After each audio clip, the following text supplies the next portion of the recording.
Good evening and welcome to beautiful downtown Grand Forks. This is Monday, August 2nd, JDA meeting. Welcome and roll call. Weigel? Weigel? Are you on? Okay, Dockler? Here. Weber? Here. Mock? Here. Gavami? Here. Sandy? Here. Veen? And Mayor Buczynski. Here. We have a quorum. Thank you. Item 2, informational items only. 2.1, annual report. Nothing really to present, Ms. Mock. Just let everybody know that it has been posted on the city website under the community development page and attached to your packet. Thank you. 2.2, career and technical education center update. JDA President Mock and members of the Jobs Development Authority. We had this briefing at the Growth Fund Committee. Thank you, Mr. Weber. I think you were there. And so really this evening, one of the comments that we have, we're going to provide a similar briefing on that. Also joining us this evening, thankfully, is Dr. Brenner and Eric Ripley from the Grand Forks Public Schools. And so that was one of the requests, is that they be in attendance as part of this conversation. And so also I'm going to hand off the ball, similar to what I did at the Growth Fund Committee, to Mr. Lund and Ms. Kruger as part of the Grand Forks Region EDC, who have been helping to coordinate this particular application. Obviously, we've talked on and on about how important workforce development is. We've talked on and on about how it's important to build our own workforce from within during this time, because if we know anything, any town in the USA, their number one issue likely is workforce development. So moving to the heart of that matter is this Workforce Technical Education Center.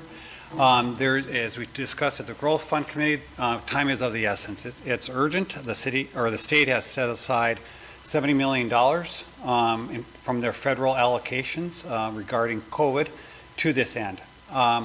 There are two timelines that we're working under. One is October 1, the other one is December 1 of this year to submit an application.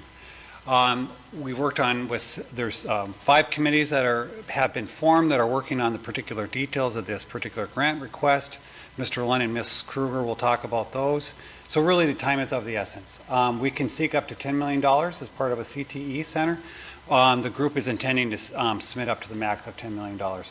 As part of the grant application, it requires the Grand Forks School District to be the grant submitter. You know, there are certain ways that certainly they want community involvement as part of the CTE Center. They want regional involvement from the area schools as part of it, but they will be submitting this grant on behalf of the Grand Forks community and in broader region. It's a one-to-one match, meaning that if we're going to ask for $10 million, we've got to come up with $10 million. And so certainly this is all about what can local governments do to help match the state funding, but obviously we're doing this for the broader industry of our community, and so we need private sector not only in involvement, but in helping to invest in this. So this is really time is of the essence on this particular item. Also, we mentioned Governor Burgum was in town a few weeks ago, and the mayor and I and others were part of some site visits to True North, LM Wind Power, and then a roundtable regarding workforce development. All 3 meetings revolved around workforce development. So the one thing the governor did provide is that how important this is for Grand Forks, not only on behalf of ourselves, but the greater region, to submit a grant request as part of this initiative. It's a great one-time opportunity that may not be coming around that we should really seriously look at. He mentioned the communities of Fargo and Cass County and communities of Bismarck and Burleigh County, how they're already out there. Bismarck's already doing it. Fargo's had a groundbreaking. They're moving forward. So really important how Grand Forks should not only be the region in Grand Forks, but the broader region, to stress that. And as part of that broader stress of trying to look at an infill development that would make the most sense moving forward. So we had a lot of discussion. The EDC has had an advisory meeting recently, again, that had this subject matter, and again, workforce development was an important key cog on this whole thing. So with that, we want to give you an update, and the reason why we're giving you an update is that time is of the essence. 2 things that we have authorized. Number 1, that the city, whether it's the City of Grand Forks or the Jobs Development Authority, we have committed from an administrative perspective to try to look at the best site location and support the school district in that end. Further, to submit a complete application, we got to have some sort of site plan. We have to have some, at least preliminary drawings of what this is going to look like. We need to have some cost estimates moving forward, whether it's the October 1 or December 1 timeframe. And so we have partnered with the Grand Forks Public Schools on moving forward with an RFP. And you can't make up time once it's gone. And so that's already being advertised. It's under a tight time frame, so I would presume probably near the end of August and September, we're going to be looking at selecting an architectural engineering firm that can start moving forward so that we can have a complete application. So we have on both those saying, hey, we're willing to help support your Grand Forks Public Schools, whether it's in the selection or even possible funding. And of course, all of this is subject to either Jobs Development Authority approval or the City Council approval. But in advance, we've really tried to move this forward on behalf of those sorts of things. So with that, I'm going to ask Mr. Lund to come up here, do a preamble. I think Ms. Kruger is going to give some follow-up. And then again, I want to let you know that I'm really appreciative of our fine colleagues in Grand Forks Public Schools. Mr. Ripley and Dr. Brenner are here this evening too. So with that, Mr. Lund. Thank you, Mr. Phelan, Chairwoman Mock, Mayor Brzezinski. Thank you for allowing me to, and Becca Kruger to be here this evening to talk about the CTE Center. It's an incredibly important project and very timely. Becca's going to talk about why it's needed and the efforts that really a group of community leaders from an organizational standpoint are pursuing. In terms of, I want to go through a quickly list of those organizations. So we've populated a steering committee that consists of our higher education partners, our K through 12 partners, as well as industry. So we have Grand Forks Public Schools, Thompson Public Schools, Hillsborough Public Schools. We have the University of North Dakota on our steering committee, the Northland Community Technical College and Lake Region State College as well. And really, most importantly from my standpoint, is we have industry at the table talking about the needs. I'm going to steal Becca's thunder just a little bit. In terms of demonstrating need, I think we've all heard it. The companies that we visit with on a daily basis say workforce is the #1 impediment to growth and challenge for, for being as successful as they might be. We did a number of surveys throughout some of the preliminary planning, and 117 companies responded to our survey. And those 170 companies said that if they could fill every position that they have open today, that's 1,700 positions. So just imagine that's a staggering number. And so this is really a strategy to take a look and align K through 12 and post-secondary education, connect them to industry, and train students for the careers that we have in this region today. Again, there's a lot of people leaning in on this, a lot of leadership at the table. We appreciate the cities, and echo what Todd said in terms of the Grand Forks Public Schools, Dr. Brenner and Mr. Ripley playing a big role in this. So I'm going to turn it over to the talent, Ms. Becca Kruger, who is our Workforce Development Manager, really in terms of the EDC's effort, pointed the spear and doing a great job. So thanks for your time this evening.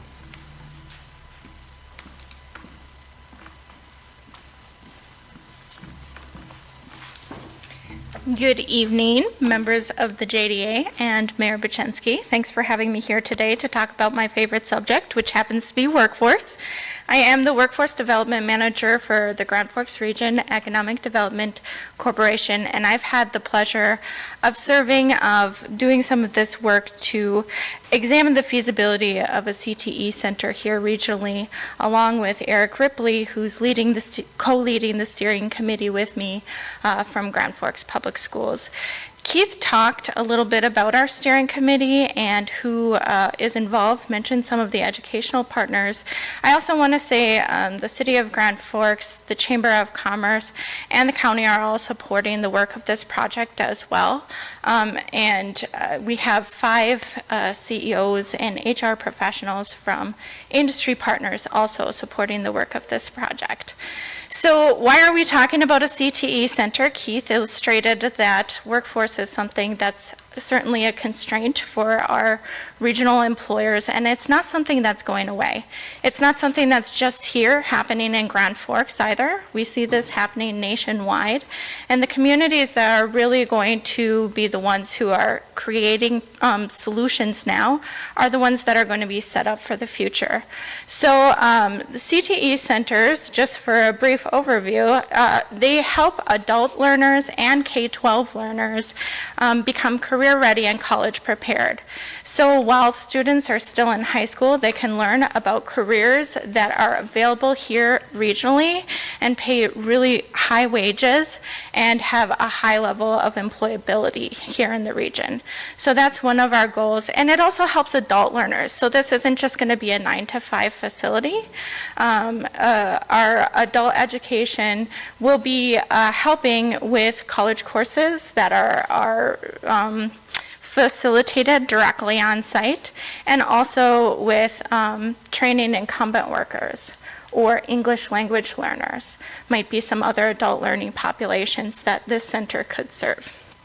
So as we moved forward with the work, we were privileged enough to receive a grant from North Dakota's Department of Commerce, State Department of Commerce, as well as Xcel Energy Foundation, who helped us analyze whether or not this is something that Grand Forks would even be able to do, and whether or not there was the need here for it. So one of the things we did, as Keith illustrated, was we solicited industry input through a survey and 117 responses. And across the board, there was very strong support. 88% of the industry surveyed said that they had challenges with recruiting or retaining workforce. And he gave the number of open positions that if folks had a magic wand that they would hire today, 1,700. That's a huge impact to our economy. We also surveyed students because, after all, this is who the center is going to serve. And we had 825 students surveyed from Grand Forks Public Schools who responded. And we will be facilitating a survey this fall as well for our rural school districts throughout Grand Forks County. Their school year ended a little bit early, so we didn't have the opportunity to do that yet. Most notably, one of the things that came out of that survey is students are really familiar with those career paths that they hear about often.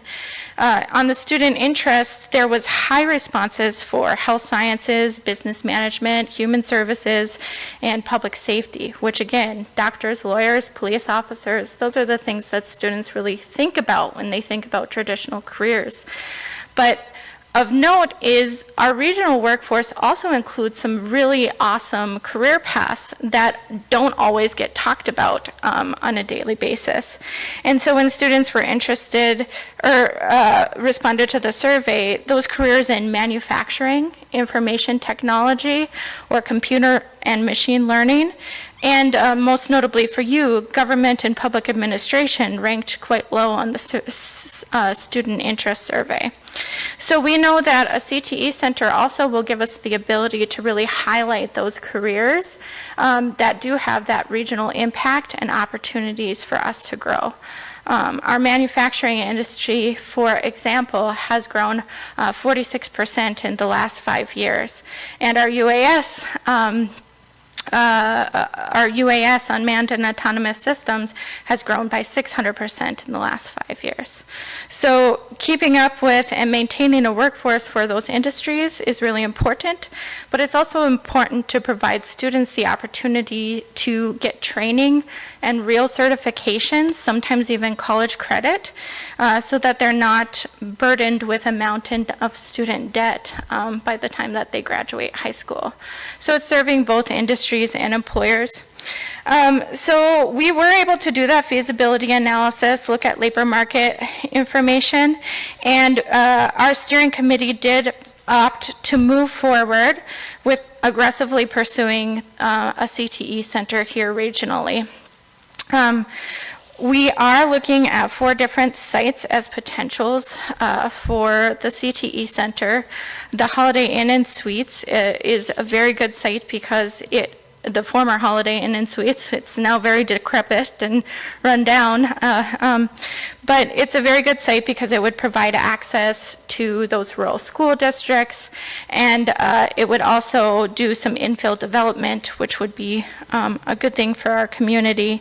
Also, another site that we would be examining is in the business park, so there's some land on the south side. And then the former Sears building, some of that retrofitting, and then an addition onto Red River High School. So we would be looking at all of those sites. Some have much more positives to them than others, but we do want to do our due diligence as we are looking.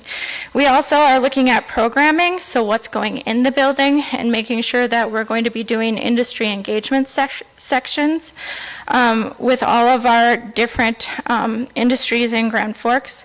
We'll be looking at public engagement as well, so how are we listening to the parents and students and the public as we go along, and then governance and budgeting building, who's going to own it, ongoing operational costs and sustainability. Those are all things we'll be planning for from the outset. So that's a little overview, and I would stand for any questions.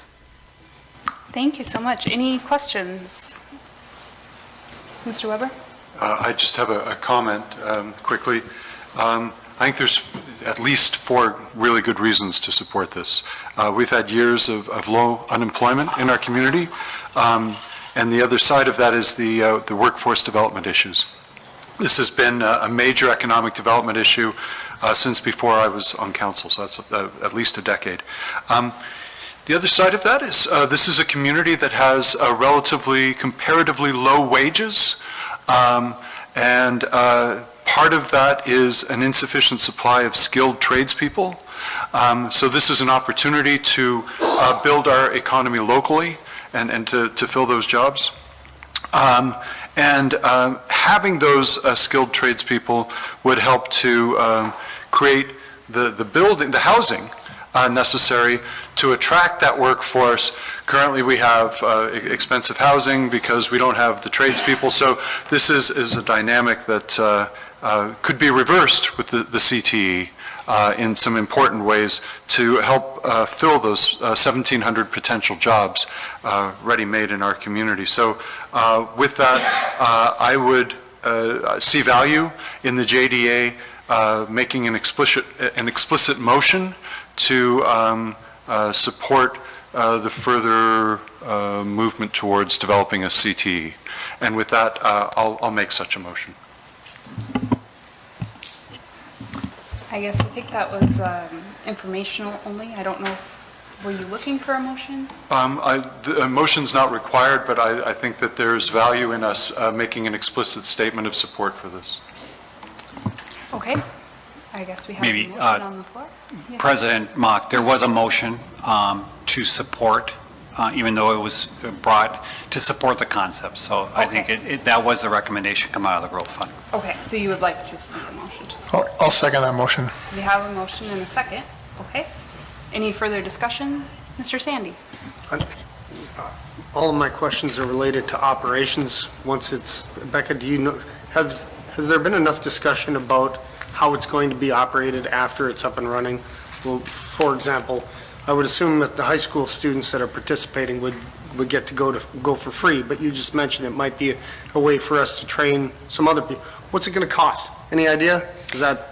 Yeah, so For we the have formed a governance and budget subcommittee that's working on those very questions right now, and that's including leaders from Grand Forks Public School District, as well as Lake Region State College and UND, and so we'll be working on those things, and certainly ongoing operational costs will be included in that. As for the learners, it's not going to cost our high school learners anything, but with continuing education courses, you know, there may be a cost associated with those things. Sure, so as part of that, are the hours of operation only going to be during the day when traditional students, or are there going to be evening classes as well? Yeah, absolutely not. So for example, Lake Region State College already teaches continuing adult courses here for both nursing, peace officer training, and for onboarding into UND. And so those courses are being looked at. They're renting facilities at 4 different sites across Grand Forks, so being able to consolidate them into a CTE center operating after 5 o'clock hours, that's definitely a model we are actively exploring right now. Sure, that's excellent. It's a great concept. I certainly hope it not only moves forward but thrives. I am concerned about long-term sustainability and how it'll be paid for, but I'm concerned about that in our general fund every day with the city, so that's nothing new. So I really appreciate it, and I certainly support the motion of support. Thank you. Thank you. And you did say part of the work they were doing was looking at that long-term sustainability and how to make it. Yeah, and I beyond think just- one of the really great things is the initial cost, there's $10 million on the table for our community, and so that wouldn't have to be brunted by our local taxpayers as an additional ask. And so I think that that's something we really need to capitalize on as a community, because we'd really be leaving that on the table. And when was the application due again? There's 2 rounds. One is October 1st, and 35 million of those dollars will be up for disbursement at that time. And then December 1st is the second round, an additional 35 million. If anything remains, they will open up a third grant round, but by all accounts, every single community in North Dakota right now is pursuing these funds. JDA President Mock, I think just because Dr. Brenner and Mr. Ripley have come all this way, they have a very good answer on the ongoing operation and sustainability piece and how the state funds a certain percentage of CTE courses. And I think if Mr. Ripley or Dr. Brenner wouldn't mind give us kind of the survey course and how CTE is delivered across the state of North Dakota, I think it would be helpful, and how it would be delivered here in Grand Forks as part of this center. Sure, welcome. Thank you. I appreciate the opportunity. Eric Ripley, Director of Career and Technical Education for the Grand Forks Public School District, and also am the Director of the Grand Forks Area Career and Technology Center. And so when we say that, you might say, well, we already have a center. That is a virtual area center delivering online programming to our surrounding 7 neighboring school districts. And so what we're envisioning is certainly this facility and concept would build upon the success of that virtual center, because there's certainly certain coursework that doesn't deliver itself well in an online environment, especially in career technical education. Councilman Weber talked about the trades. You need to have specialized equipment, hands-on experiences, and so we feel like that is a good foundation for us to build upon and be able to even expand our programming both in the community and rurally. As far as the question about ongoing support, the State Department of CTE does fund, help offset the cost, the ongoing cost, programming of salaries, supplies, travel, et cetera, for our CTE programs. And it varies on percentage by program, but it's roughly around 50%. And so that leaves 50% to come up from the local level. That is a process that we've had some, obviously some experience with. Our school district and rural school districts deliver a number of CTE courses currently. With this concept and center, with your support, is about providing some additions to expand upon that programming, perhaps some efficiencies where we're not having to duplicate programs in multiple locations and put them underneath of one roof. I think that that's going to go a long way towards our sustainability. Thank you. Further questions? Mr. Sandy?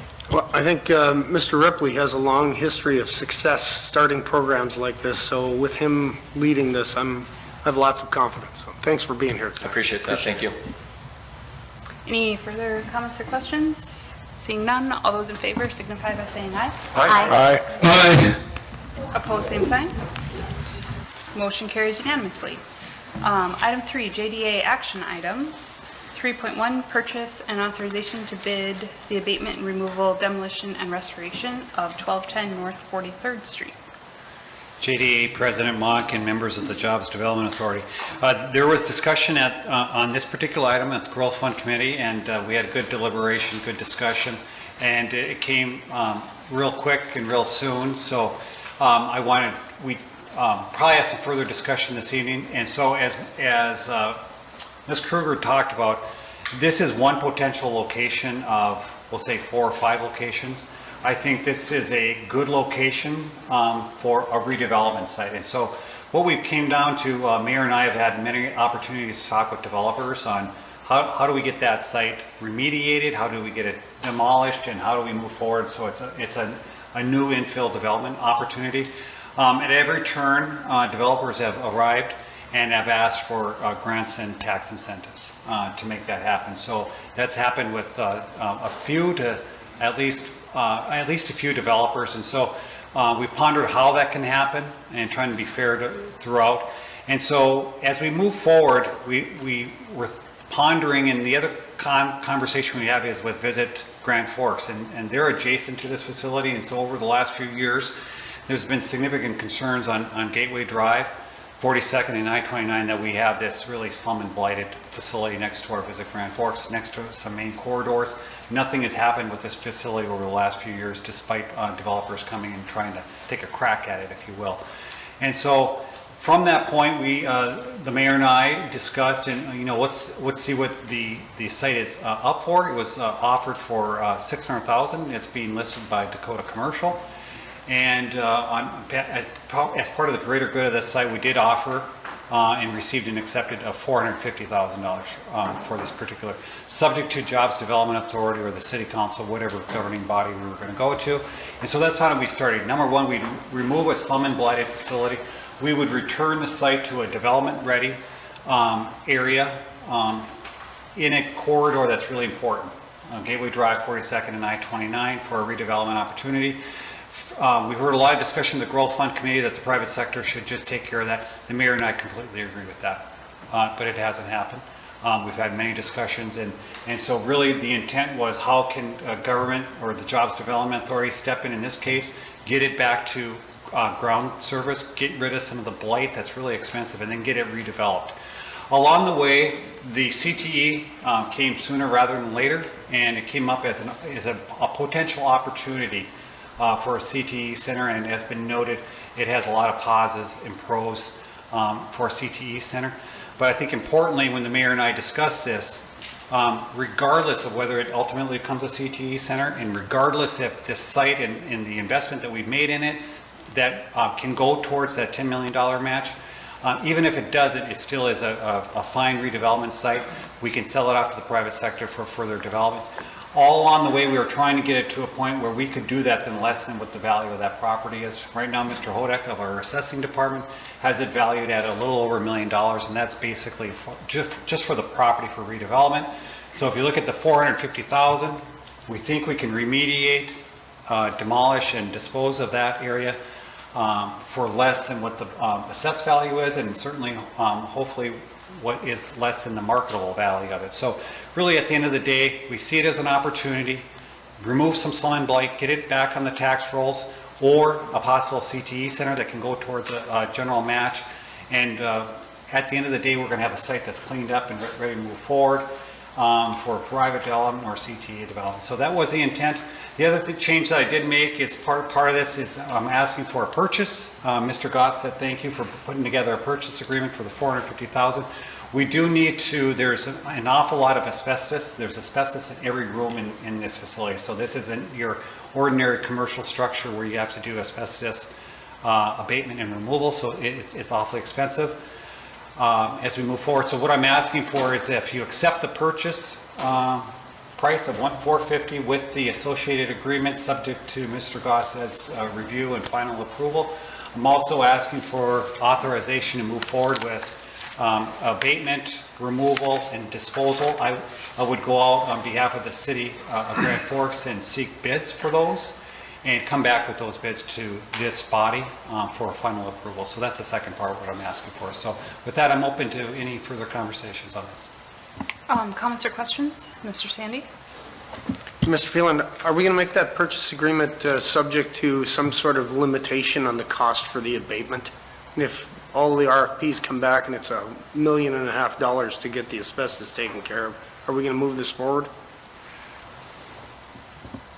Council, JDA President Mock and JDA Representative Sandy, that's a very good question. I think we did get an estimate on what the abatement would be. It was in and around $270,000 just for the abatement and the removal, maybe with some small in-kind service with that. The rest would be the demolition.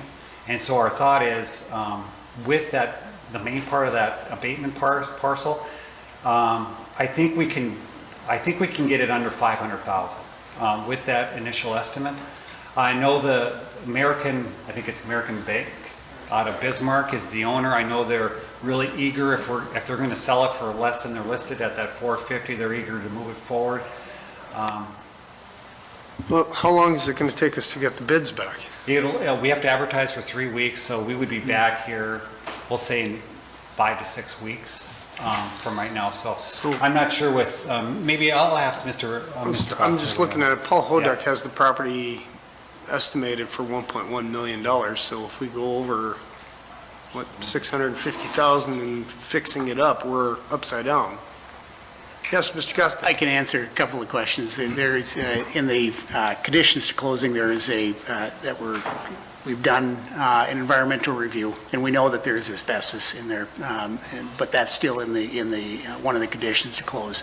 Also, another condition to close is that we've entered into a contract with a third party not to exceed $269,150 for the asbestos removal. That's a condition for our closing of the transaction as well. Okay, that sounds good. The asbestos removal is what I was concerned about. The demolition is demolition, so, okay, thank you, appreciate that. Other comments or questions? I'll move approval. We need a public hearing. So I'm now sorry, opening after the public hearing, I'll move. I'm going to close the public hearing since no one came forward. I do have a question. Mr. Phelan, it seems like there are several sites being considered for the CTE Center, but it kind of seems like this is the priority site. Is that correct to assume? Or how are we deciding between the different sites? JDA President Mock, there's a committee that's working on it. There will be a matrix that will define certain attributes to the best site, ability to, transportation corridors, ability for expansion, those sorts of common, what's the best site. And so I think, not to get to the conclusion before, I think this is probably one of the better sites. One of the other sites that would involve the JDA is a business park location. And I think the downside, obviously a business park location is an easy button, it's greenfield, it's got infrastructure. However, at the same time, I think we should take some serious consideration of not removing a greenfield site as an industrial location when there's another opportunity, because once we fill up that business park with all that investment we've made, and we don't get something on those tax rolls, that was my only concern about going to an easy button regarding that. So I think there's a general sense this might be the best location, and I don't want to jump the committee and what the option may be. Okay, but it's likely a fairly safe investment to get this ready for And future as Mr. development. Sandy talked about previously, we're trying at the worst case scenario. We put this property back on the tax rolls. Say it doesn't work out, I presume this council would say you wouldn't give anybody a tax incentive at that point because the city had already gone ahead and did all the heavy lifting of abating, removing, and demolishing this site, coming back to say, hey, now let's retail this thing, get it sold off, and as part of that, selling the site off, you would take a strict eye of providing any further tax incentives because you've taken out a lot of the hard things to develop a site. Okay. Mr. Kavami? I would like to say that in general, I'm not really a fan of tying this to the CTE Center. I support that, and I support kind of the thought of getting rid of this space. But I don't like that they're connected. I think that it could be a very good solution, and that makes sense. And if it is, that's great. But if it's not, I'm not a fan of the city owning anything else. I think it should be owned privately and done privately. So if that's the case, if it isn't used for the CTE Center, is it a year or 9 months where if it's decided that this isn't the site, it will be sold? Or I just don't want to have a situation where we're sitting on this land for 5 years. And that's more of a discussion, I think.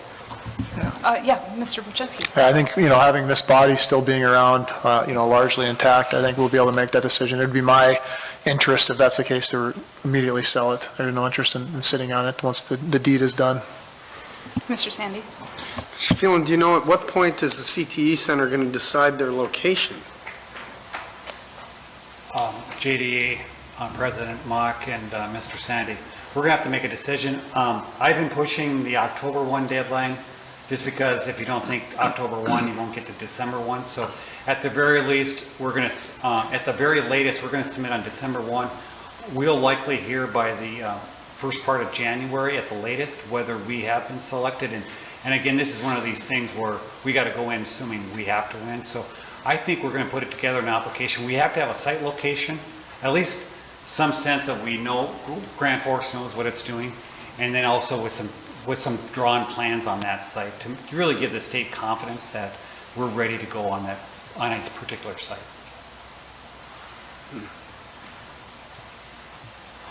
I think when I think about drafting plans, this is almost a 6-acre site. And so we're going to draft up a concept plan for a CTE Center that will have programming in it that will create what kind of space you need in that.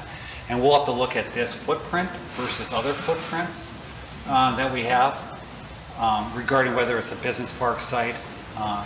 Again, the city administration is engaged with the Columbia Mall, and right now they don't own the Sears building, but they have a right of first refusal. They have some redevelopment plans that I can't speak of in particular, but they have some other ideas that may or may not mean that the Sears store is still there long-term. And so there's a lot of moving parts with Columbia Mall. And so I think my concern with that location, it's going to be hard to say we can do it there, knowing that all the long conversations we've had to date, I don't think they really solidified at this point. Further comments or questions? Mr. Weber? Thanks. Dr. Brenner, thanks for joining us this evening, both of you. And I'm guessing it's a indication of support. Yes, thanks. I'm ready to vote. Well, I'd entertain a motion. Yeah. There's, I'm sorry, Ms. Muck. I'm very excited about this, and I'm also, like Mr. Kavami, my confidence is waning the more we talk about this, simply because it does feel a little bit like if the CTE Center isn't going in, then we're flipping a piece of property on the taxpayer's dime. However, it is that the property we need to do something with it, and it's been for sale for a long time, and anyone out there that was interested has had the opportunity to buy it and move it. So with that in mind, begrudgingly, I'll move approval. Is there a second? I can begrudgingly second as well. I think Ken did. Give it to him. I think it was actually Dan.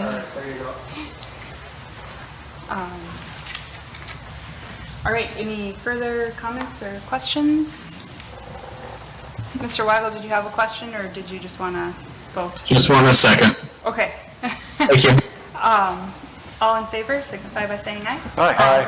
Aye. Opposed, same sign. Motion carries. Item 3.2, Tech Accelerator Update and Improved Professional Services Agreement. JDA President Mock and members of the Jobs Development Authority. You have before you this evening an agreement with JLG in the amount of $120,560 to move the development of the Tech Accelerator through design and bidding. And at that point, hopefully once we have a defined concept of what we're going to do based upon a design and get some good bids in, we'd be back here for you to review those and to move forward with construction administration agreement with JLG. What we've done to date is, you know that we've received a US EDA grant in the amount of about 1.1 million that we have to match 50-50. We've gone through the kind of the administrative review with the US EDA, so they've met with the City of Grand Forks administratively. They've met with our JLG just to specify what the EDA is going to require as part of the planning and the design and construction of this facility. So we've gotten that out of the way. We are also engaged, remember this was for two-part reasons. It's really workforce development and growing our tech cluster in Grand Forks that, you know, as we've noted, we're about 30 to 35% of where we should be. So really this is an intent to move forward with this downtown tech cluster, downtown tech hub, and as part of this tech accelerator to be part of that. So we've done a lot of work on workforce upskilling, and so we have that piece really in place, and I've noted that in the staff report. We've done a lot of work with the UND Graduate School.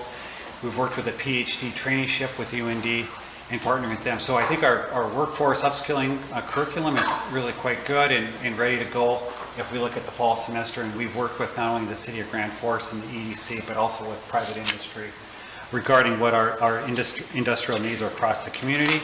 We also have the other part is the Tech Accelerator programming part, and we have been working with the Center of Innovation on that programming along with our industry partners in that. So that'll be the second part of this programming, and that really the programming that will really fill this particular space as we move forward. So we're excited to move forward with this, and certainly the programming informs the space and the space informs the programming. So we're working on all those sorts of things. There are two advisory groups both an industry group, industry advisory council, and an advisory group. We'll be forming those two over the coming months too. And that will include Growth Fund and JDA and City of Grand Forks representation, along with our partners at the EDC and industry and those sorts of, and that's spelled out in the staff report. We haven't lined out all those details and names, but we're trying to move forward with the programming and the building so that we can start meeting some critical deadlines to get this project bid this winter for construction, late winter, spring, with an opening in that July, August 2021 timeframe. The construction budget is noted as $2.2 million, and so when you look at this fee, it's a traditional AIA firm with 8% fees as you go across. Based upon that particular number, there are some things the owner, the city JDA, will have to fund. One is being architectural engineering services. The EDA grant only pays for construction. The other things is outfitting the spaces, whether it's technology, whether it's furniture, those sorts of things. That'll be part of what we'll have to do as part of the JDA or City of Grand Forks with that. We got a lot of excitement about this tech accelerator. We already have entities that are in there that are accelerating themselves, and I think they're all excited about a great hub in the downtown area, and this really fits the need of what we're trying to do in our community. So with that, we'd like to keep moving forward and to get across the finish line similar to the CTE Center, but just in a different form and fashion. I'm going to open the public hearing. Seeing no one, I'll close the public hearing. Comments or questions from council? Motions? Mr. Sandy? Sorry, thanks. Mr. Phelan, $3 million project, budget has $2.2 million. What are we doing with the other $800,000? Where's it going? Yep, JDA President Mock and Mr. Sandy, that will go towards, these engineering architectural fees will go towards that amount because the EDA grant doesn't pay for that. And then all the ancillary things like the furniture, some of the technology upgrades like, TVs and audio visual and all the things that we want to make this really to be first class and really a great facility. Like there's a community boardroom that's in there that we're going to be using as a community, and also EDC and others. All that upgrades for technology will have to be bid separately by the city and will have to be paid separately. Got it. Will those be separate contracts that we see in the future at some point? Yes. Great. Our fine IT director, Adam Jonas, and he's going to lead that part of that, so we'll be bidding that out, and you'll see those separate from these construction. Good, thanks. Regarding the two advisory groups, on just the peer advisory group, you got the chair, probably the chair of the JDA, so Ms. Mock. Mr. Weber is the chair of the Growth Fund and the mayor, so the city will be well represented within that. As part of that, though, there are multiple community members representing investment and tech sectors. Do we have any idea how many people that will be, and how are those people going to be, who will be recommending and who will be approving those people for the board? JDA President Mock and Mr. Sandy, we haven't thought through all the particulars, but we do have some names, as you noted, some organizations like, as you mentioned, the three, including the EDC. So we've, talked to Mr. Lund to say, maybe that's Mr. Lund or a board member of the EDC. We're thinking about the other parts are the, to be determined tech accelerator company that we think we'd have at the time. Let me rephrase my question. Are these going to be, are all of these city appointed positions, or are these positions appointed by some other group? These are all as part of our approval process. And I would recommend that we follow the same process that we're following with all of the others, where the mayor recommends and the council approves, unless anyone has any objections to that. To me, that would make sense. Similar with the industry advisory group, I had to dig to find the pro forma to find the people that are probably going to be on the advisory group. I want to confirm that the groups that are listed here are the people that are being thought of in this. The City of Grand Forks JDA, Center for Innovation staff, UND City interns, economic development, so a lot of the same people, right? AE2S, though, of course, Choice Financial, Edgewood, why a healthcare company would want a seat at the board, I don't know, but that's fine if they're interested in participating, that's great. And Mid-Continent, True North, and Ideal. Are those the people referenced in the C pro forma that it says in the document? JDA President Mock and Mr. Sandy, I think they can be. The reason why they're on the list is that they agreed to help. To participate, and it's great, Participate, yes. Not only participate, help Yep. fund. And what our really goal, I always saw those as the initial wanting to be contributors, that we, double or triple the number. But I think out of that group, I think in both groups, they may want representation, and we're going to figure out, some of them are on the EDC board or not. And so there's some cross-pollination, but yeah, I think they're going to want participation, whether it's that advisory council or that other council, some participation in that. So my only question of that, and it's probably rhetorical, is who's going to choose those people? And I don't need to know that right now. I just think some thought needs to go into it. I think if you guys are good with that, we would start administratively working with our partners to come up with some good selections, work through the mayor, and then bring it back to whether it's the JDA making or the city of Grand Forks, the city council. If you're good with that process, but certainly before we land names on a list and make recommendations, we'll be engaging our partners. And so it won't be a surprise to anybody when we get there. So if you're good with that process, that's what we'll follow. This is more of maybe a little more informal than our formal, committees. But we'll follow that same pattern if good with you folks. Great, and my only last comment is the budget for tonight, the budget is about 120,000, but the expectation is there's another 50-ish thousand coming in the future. So the total is 175-ish if we move this forward, not just the 120 tonight. Is that accurate, Mr. That Taylor? is accurate, Mr. And I should also note, there's not only the 8%, but there's a $10,000 additional for EDA administration, and there'll probably be a similar request on the construction side, just because when you ask for federal projects, there's a whole lot of administrative red tape that we go through, and I think it's fair to say this isn't a normal city of Grand Forks. It has all these federal strings, a lot of interaction with the federal government before they stamp their approval on these plans and specs, which we want them to, because we don't want them to come back 3 years later to say you didn't do everything perfectly. Thank you, Mr. Phelan. Thank you, Ms. Mock. Yes, further comments or questions, or do we have a motion? I'll move approval. I have a motion to approve. Is there a second? Second. Further comments, questions? Hearing none. All those in favor signify by saying aye. Aye. Aye. Opposed, same sign. Motion carries unanimously. Item 3.3, C-Run loan request, Valley Tech Pros. Chair Mock, members of the authority, I have a C-Run loan request before you from Valley Tech Pros, owned by Dalton Ramos, who is with us this evening.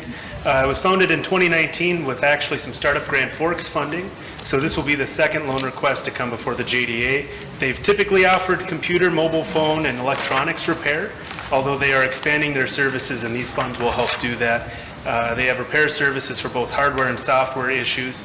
As I stated, they have a startup Grand Forks loan. They took advantage of COVID-19 forbearance, but they are already back paying and current on payments already. As far as COVID-19 impact, they saw loss of revenue from fluctuating consumer demand, supply chain shortages for phone repair, and some stalled growth. When the pandemic hit, they were looking to launch their small business IT services, but the pandemic really halted that for the time being, and they are now making that move. As far as the recovery, they're focusing on marketing that small business IT support services. They're utilizing programs for the Center for Innovation, and they're going to make some minor store modifications and reconfigure their lobby so they can host those clients. It involves no construction for these funds.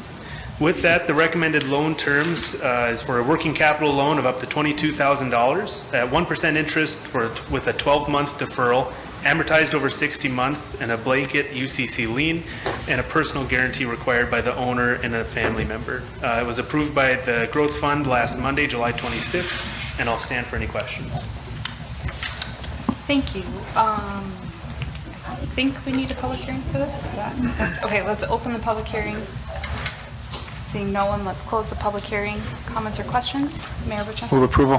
Second. We have a motion and a second. Further comments or questions? Seeing none, all those in favor signify by saying aye. Aye. Aye. Opposed, same sign.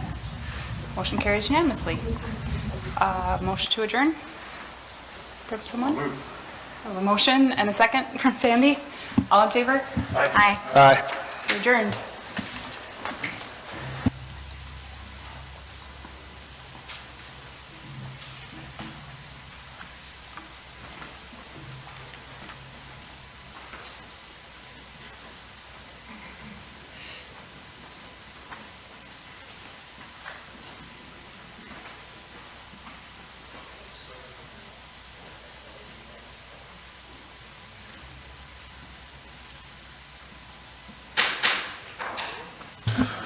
Call to order.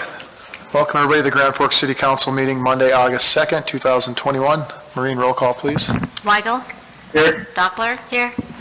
Weber. Here. Mock. Here. Bommy. Here. Sandy. Here. And Veen. Here. We have a quorum. Thank you. 1.2, Pledge of Allegiance.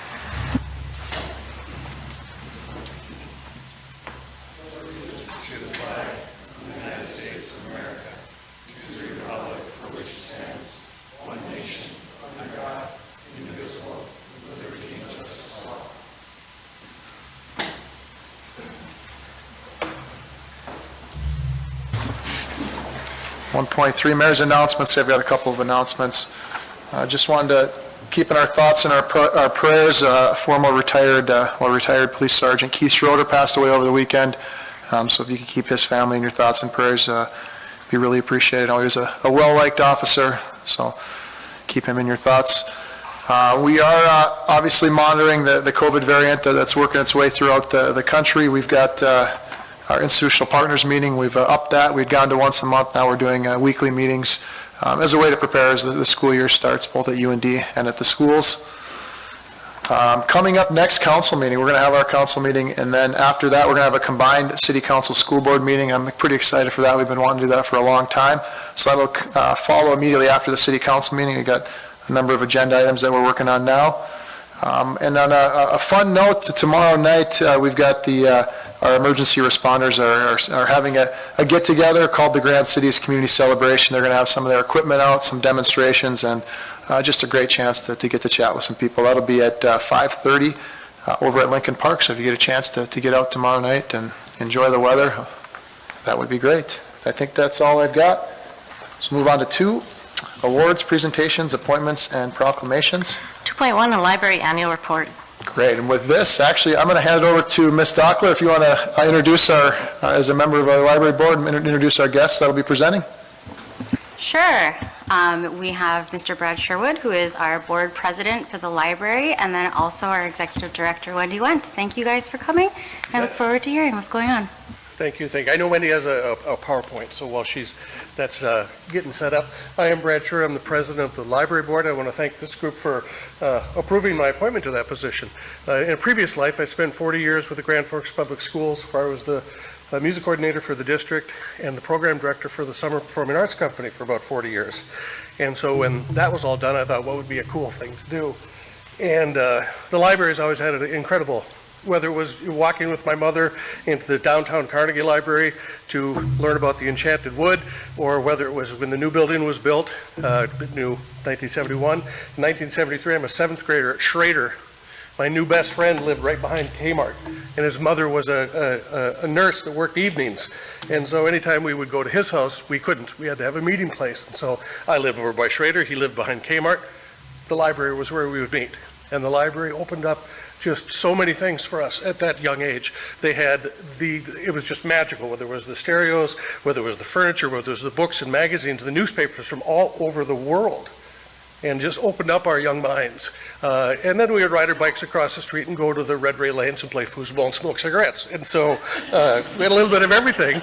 But happily, one of those endeavors had a lasting impact on my life. And you can see the PowerPoint here. And what we're doing is just, I've only been on board for about 3 months, and so I'm just going to talk a little bit, and then I'll kick it over to Wendy. But you can see the beautiful building that we used to go into way back in the 70s. What do you want to click ahead?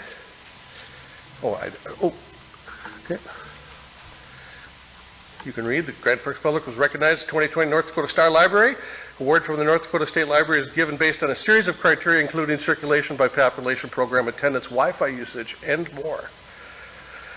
And again, Debbie McLennan, who is a major benefactor of the year, she was the president of the Friends of Library group, and happy to recognize her for outstanding support of what happens at the library.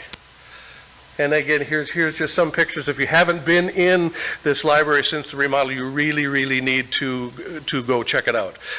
You missed the mayor sliding down the slide in a suit. I was greatly impressed. I thought that was fabulous. But as you can see in this montage of photos, that it is, I've just discovered the magic of this place is exactly the same it was in the 70s. There's just so much there for this community and for kids. When we were so excited about records and albums and being able to listen to music and see newspapers, now they've got the books on tape, they've got ebooks, they've got movies, they can check out TV series, they've got video games, graphic novel. I mean, it just goes on and on and on, the programming that, and you'll see here subsequently the programming that happens in this little jewel that we call the Grand Forks Public Library. I'll turn it over here because now it starts to get into stuff where I don't know anything about yet. So here's Wendy. Mr. Mayor, council members, thank you so much for having us here. We appreciate it very much. And as you can tell, Mr. Sherwood is a terrific addition to the library board, and it's wonderful to have someone who totally gets libraries to be able to speak about the libraries. We've been to a couple events already, and he's been just a great board member. So this is our annual report from 2020. This is our COVID year, so it's kind of how the library did during COVID. So one thing we did, construction on the remodel started in January. So the unexpected blessing of COVID was that when the library had to shut down, construction could really kick into high gear. So they did a lot of the work when the public was not there. We did a lot while the public was there, and if you visited at all during that time, you know, there was a time where we wanted to put in like a roller derby rink because there was just cement for a long distance. But during the COVID epidemic, it all got updated, and that did work out to our benefit. So this is just a little summary of some of the expenses, and that is in your annual report, which each of you should have. Oh, did I go backwards? Yes, I am going backwards. There we go. And these are just some comments from the public that was taken during COVID. And there's the mayor in his graceful exit from it was very impressive. Looked like he had practiced it before, but he hadn't. But those are some comments that people have made during our COVID time. This is what I think is fascinating. So when the library closed, we were not sure what service looked like for us. And our staff, I always say the staff are the heart of the library, and it was even more true now because staff kicked into high gear and they just shifted everything that we were doing to online, to virtual, and some of it really required a lot of work on their behalf. Staff had to learn how to create videos, how to do their programs when they're used to looking at people and instead are just looking at a camera screen. We did right away got into story times and put those out there. And then we put out the crafts, and right away we had to plan for a summer reading program. It's our biggest event of the year, summer reading program, and that starts June 1st. And the shutdown happened in, middle to end of March. So we had to scramble. We got our summer reading program all online for both children, teens, and adults.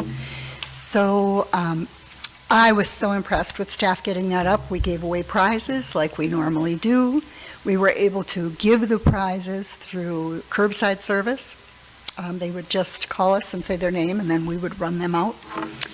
I just really think the staff did an amazing job. They started doing crafts, take and make art projects, but also online virtual, like how to do a paint pour, which people are very interested in. Both adults and teens love the paint pour, but clay, how to work with clay. And we'd provide the materials that they could pick up through curbside, and we'd have a video that showed them what to do with our staff members. We discovered hidden talents. One of our stars with crafts is Brandy. She moves her hands like they do on those professional videos, so she did a lot of them. It was amazing, and the staff really came together to try to invent How do we do this now? And ultimately, I think now that we're back in open regular hours and offering programming again in person, we're working hard to keep the best of what we learned through that hard situation. Because one of the things I'm going to show you, it's this slide actually, program attendance. As you can see, our programming was always going up, the numbers of attendance. But when COVID hit and we put it online where people could choose when they wanted to watch it, and if they wanted to watch it again, or if they wanted to tell friends, especially our children's programming skyrocketed. That first month, we had 16,000 views of our online programming. So it was just amazing. So we're going to keep some online programming. Clearly, people like it. I want to go back to that other one. This one, very expected, but book use went down. And Library to Go is our online resources, our e-books, our e-magazines, our e-movies, also skyrocketed. So as you can see, the e-use was increasing all along, but once COVID hit, it really went up, and we put more money into that resource because people were really anxious for it. This is just another little breakdown. It shows adult programming, teen and children's. The thing I think is most interesting is the Library to Go users. Library to Go is the library on your phone. And if you haven't signed up for this, you should do it. Go to the apps on your phone, search for Libby, and it'll say Libby by Overdrive. And you may have heard of Overdrive. It's got books, bestsellers, books, e-books, and magazines, and videos all together. And with just entering your library card number, and if you don't have a library card, you can apply for one online. So if you're sitting stuck in an airport in China, if you have Wi-Fi access, you can download that app, apply for your library card, and check out some items while you're sitting there waiting for the next plane to depart. So people discovered it and people are enjoying it. We're investing in it continually now. Just some more numbers. They're in your annual report. Virtual program views, though, 84,000. I'm proud of that number. Oops. There we go. And then the last page, these are the numbers that a lot of times you guys are the most interested in. This is our budget, and last year, basically, we saved some money because people weren't in the library. So heat was down, electricity was down, books were down, but e-books were way up. So that broke even, or maybe even a little more towards e-books. So we ended up okay for the budget, and now we're back at it like we used to be. Any questions? Thank you. I got one question. You kind of preamble that we always worry about the numbers, but I'd love to see, I think, as in our job, to obviously see revenues above the expenditures. And that those surpluses, is that going to an operational reserves account, or is that going to further capital for improvements, or I shouldn't even say it, but a new library in the future? Is that the thoughts with that, or what's the usage of the surplus? Yes, we keep a operating reserve of a certain amount, and then yes, extras get transferred over to our capital account.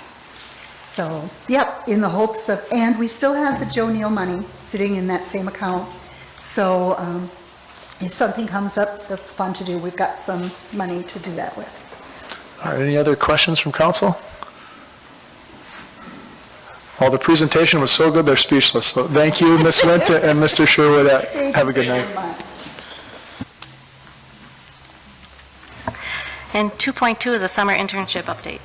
All right, Mr. Phelan, you're going to take this. Looks like the interns have been waiting patiently. We got to have that picnic a few weeks ago, so nice to see everybody's faces again. Take it away, Mr. Phelan. We're going to try to raise the bar, as we heard earlier. Not a lot of younger students want to go into the public sector, so I think we've demonstrated how valuable city government is to the overall well-being of humans here on Earth, so I think we're good representations of that.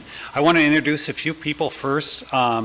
Number one, we have a new provost at UND, and his name is Eric Link, and he's in the back there, so I want to welcome him to the Grand Forks community. Got to meet him recently, so thanks for being here. He doesn't want to say anything, he just wanted to wave, so we'll be seeing more and more of Eric in and around the community, so welcome to Grand Forks. Also want to introduce Center of Innovation Director Amy Whitney, and of course, previous, we talked about the Tech Accelerator and all the things that we're working with that.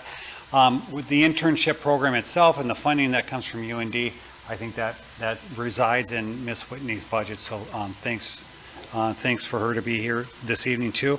And I want to really make a special note of former UND Provost Tom DiLorenzo, and he's the provost, and he's the guy who said yes, and I want to partner with the City of Grand Forks back in 2014.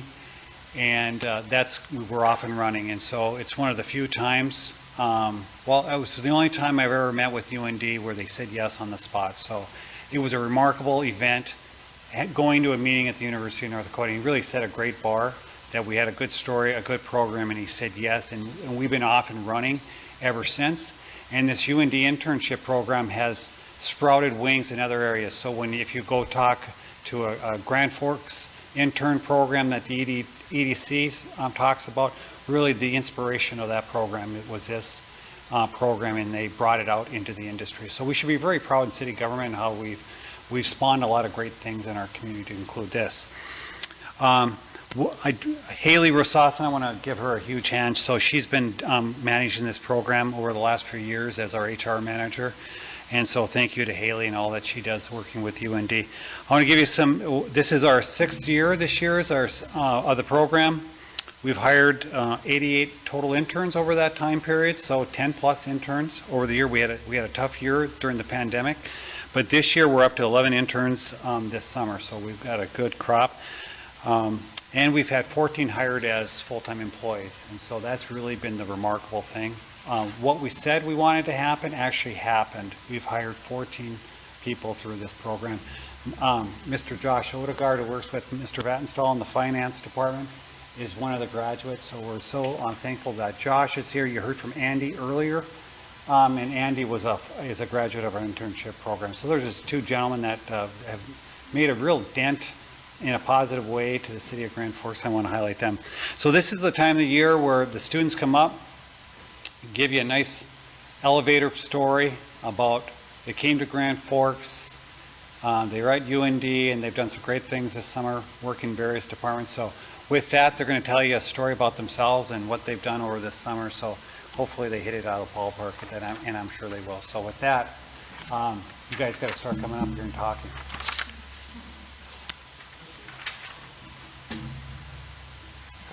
Mayor Boczynski, Council President Sandy, and members of the council. I'm Josh Odegaard. I'm the newest hire with the approval of the budget, hopefully. This is actually my 3rd year interning with the city, so you might have seen me in 2019 up here before introducing myself. I'm in the graduate program for the Masters of Accountancy, and I plan on graduating this December and starting full-time here in January of 2022.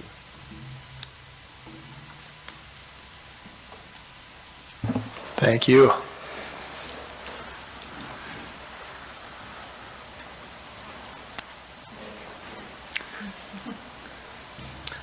Mayor Boczynski, members of the council, my name is Dawson Duchuk. I'm a senior double majoring in public affairs and HR management. And I actually started in January, so it was a little bit before the summer program. But I've been able to work in the planning and development together. So I've gotten to do a lot on both sides of that spectrum, working with site plans for all of the new developments, as well as in the JDA meeting. I've been working in many of those Herald meetings, and I actually prepared the loan documents for Valley Tech Pros. So if you saw those, that was me. Yeah, it's been a very wonderful experience to get to see all sorts of different aspects of, what the city does and all of the other entities that I've gotten to work with and make connections with. So I've really enjoyed my time working at the city, and I intend to stay here for a while, I guess. So, Thank you.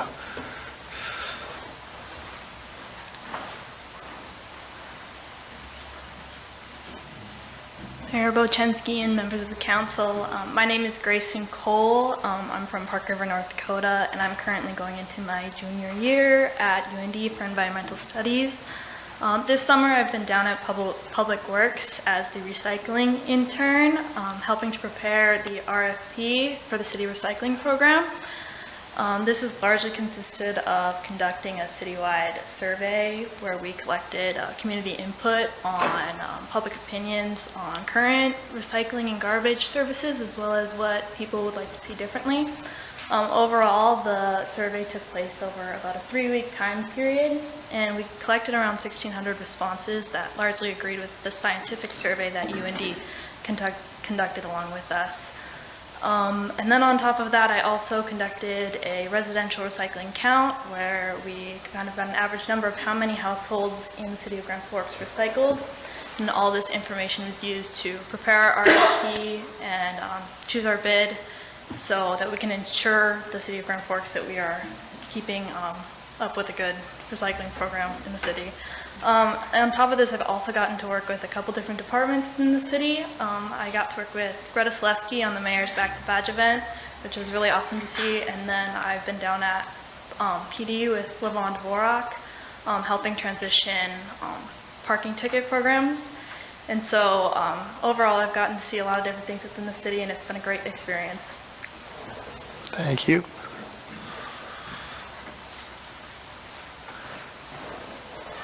Don't all get up at once.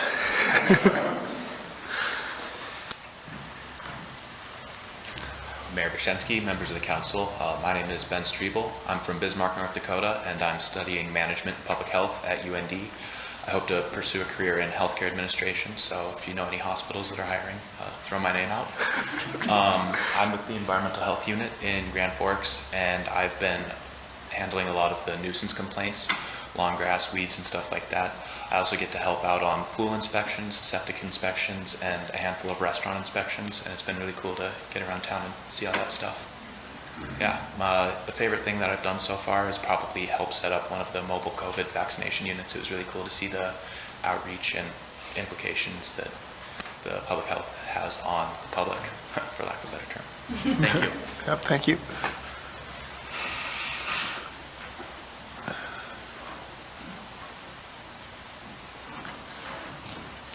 Mayor Bochensky, members of the council, my name is Taryn Hopper. I'm from Fargo, North Dakota, and I am going to be a senior at the University of North Dakota this next year.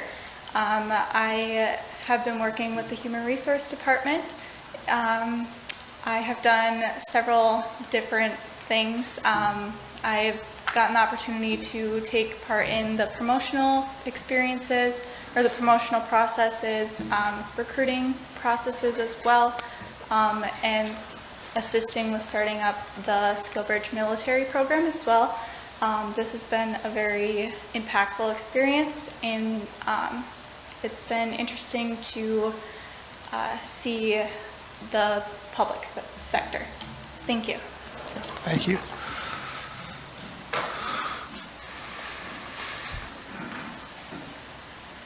Mayor Bochensky, members of the council, thanks for having me tonight. My name is Rachel Geyer, and I am a second-year Master's in Public Health student at the University of North Dakota. So I have been an intern this summer with the COVID-19 data analytics team at Grand Forks Public Health with Michael Dulitz.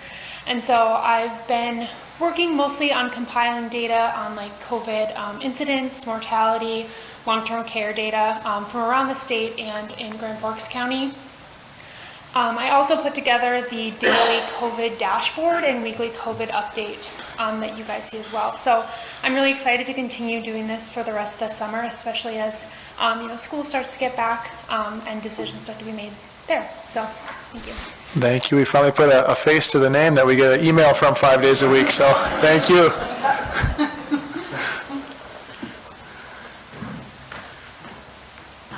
Buchensky and members of the council, thanks for having us here tonight. I am an intern with the Criminal Investigation Bureau at the Police Department, and my name's Madison Waldron, sorry. I'm from Virginia, Minnesota, and I've been at UND for a while. I got my undergrad here, and now I will be a second-year master's program for forensic psychology. And so down at the PD, I am kind of an intel analyst. I help out with keeping track of the theft going on in town, making maps, putting into spreadsheets, stuff like that. I do our bi-weekly bulletins, so that's collecting all the intel from all the PD officers or different units we have, and kind of compiling it, and then it gets sent out to the department, so then the department's kind of aware of like what's going on. I do the weekly wanted, so if you follow our Facebook page, that is me every week creating that.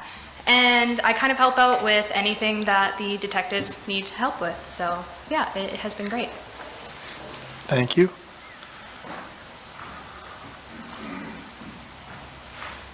Mayor Buchensky, members of the council, my name is Erica Enderud. I am the intelligence analyst intern at the Criminal Investigations Bureau at the Grand Forks Police Department. My job there is just to gather and organize intel about crime in Grand Forks.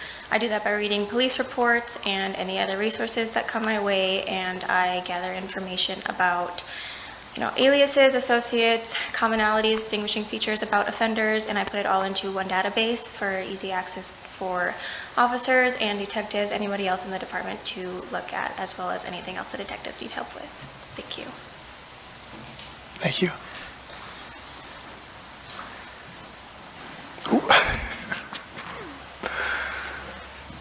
Mayor, council members, I'm Joe Useldinger. I'm a senior at University of North Dakota. I'm a civil engineer major. I graduated in the fall.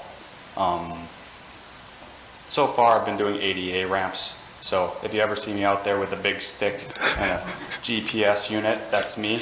I'm creeping out some of the citizens so far, but they talk to me and I'm like, it's okay, I'm not here to stalk you.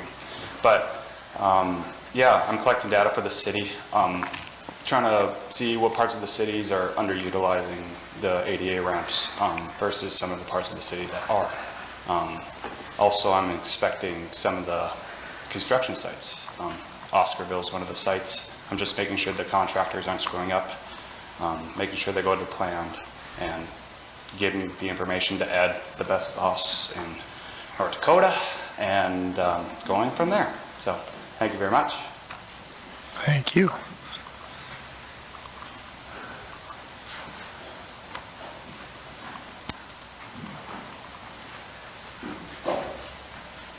Mayor Buchensky and members of the council, my name's Laura Spurgeon. I'm from Buxton, North Dakota, and I'm currently a senior at Mayville State University. I'll be graduating in December.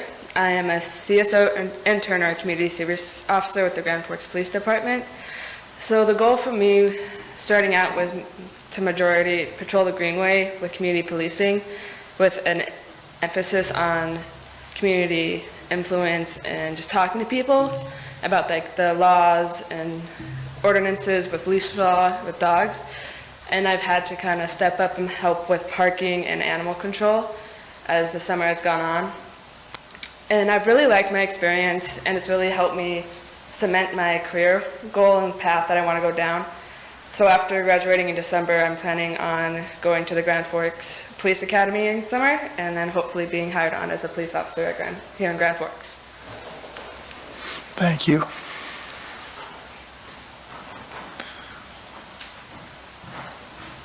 Hello, Mayor Buchensky and members of the council. My name is Kaylee Beechler, and I'm one of the interns in the engineering department. I'm currently a junior at University of North Dakota studying civil engineering. I'm from Steele, North Dakota. Some of the things I've been helping out with this summer is inspecting different construction projects. Some of the large ones you might know is on 24th Avenue and South 5th Street. And most recently I've been working on a water main replacement project on Harvard Street. Thank you. Thank you.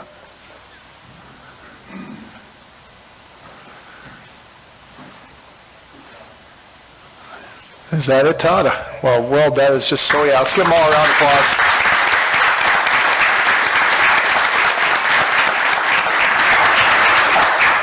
Seems to be quite a theme that our interns are doing tech-oriented jobs that maybe some of our other older staff isn't maybe quite up to snuff on. So something can be learned from them, definitely, not just the other way around.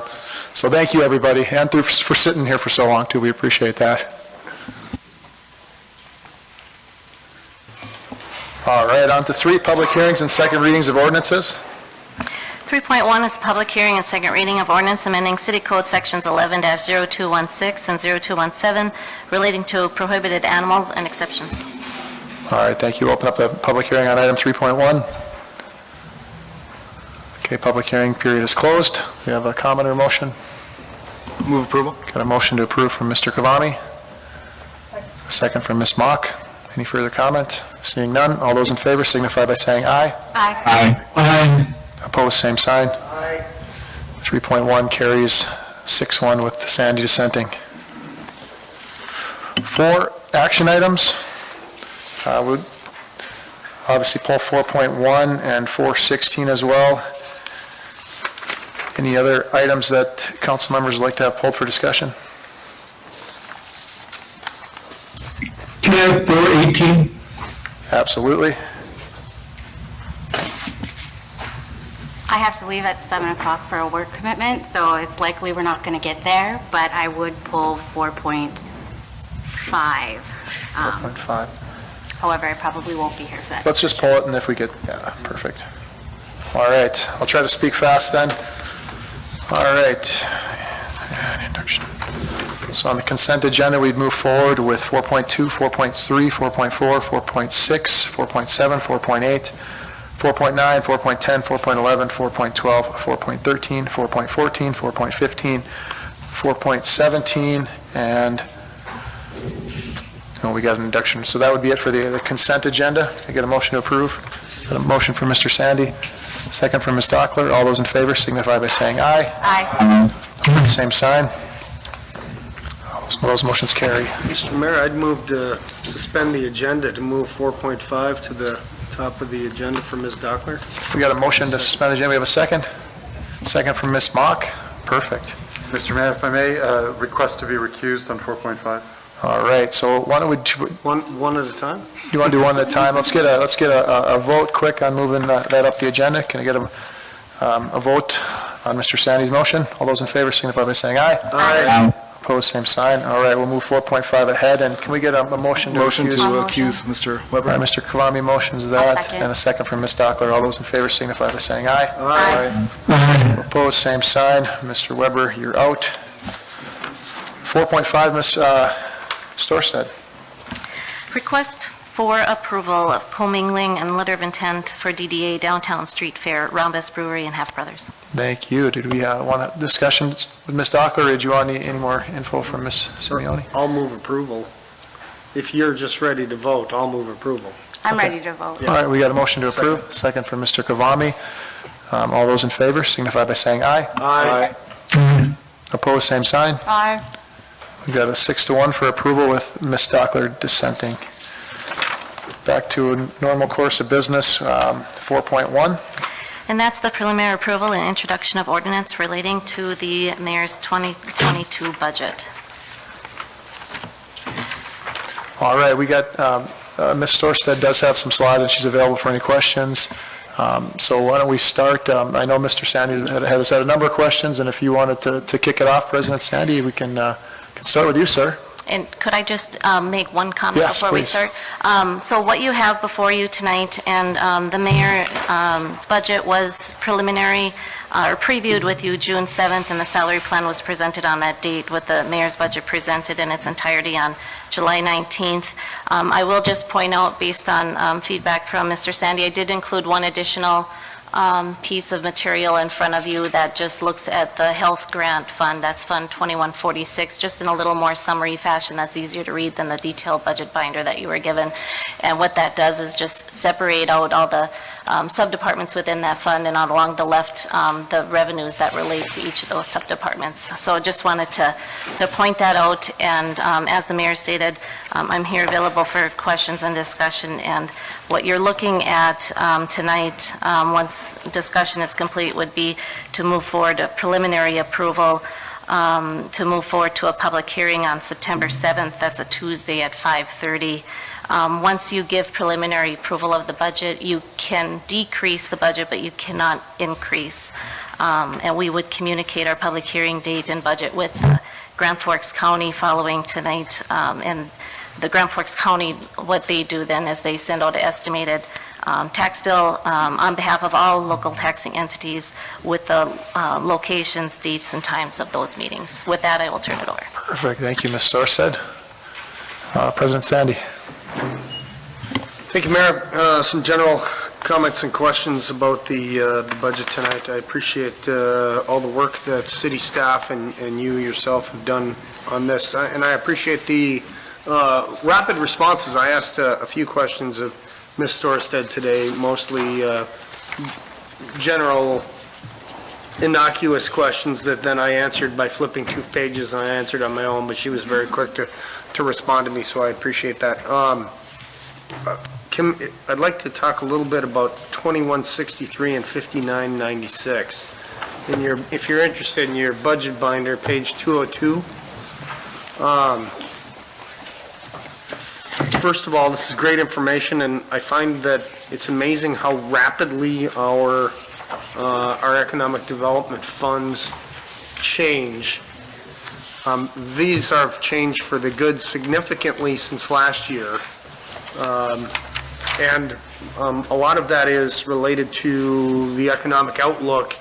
I'll be the first one to say that I was very pessimistic a year ago and even before that, and so we had ratcheted down a significant portion of our estimates in our economic development funds. And so I had some questions early on about, well, why is this number double and why is that number double? And it dawned on me, the numbers are doubling in many cases because we had slashed them in half or more last year. And so that's why I spent some time looking in my 2020 and 2019 budget binders over the noon hour today to compare to see. So in general terms, I feel what we're seeing is a relatively normal representation of what we've had in years past. There were a couple anomalies that I'll mention, but nothing way out of the ordinary. Ms. Storstad, we've got the reserve beautification in here and a mention of a public art initiative, and perhaps Mayor, this is, and Mr. Phelan, we've talked about this in the past. Most of these funds are one-time funds, and if we don't use them, it's a placeholder for the following year. We have the money in bank, we didn't spend it this year, we still keep that money in the bank.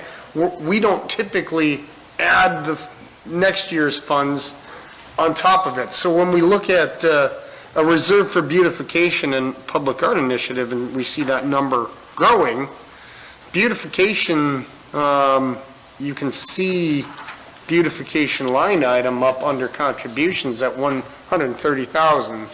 But then we're also showing a growing number at the bottom, and I didn't understand what's the difference between those two. Sure.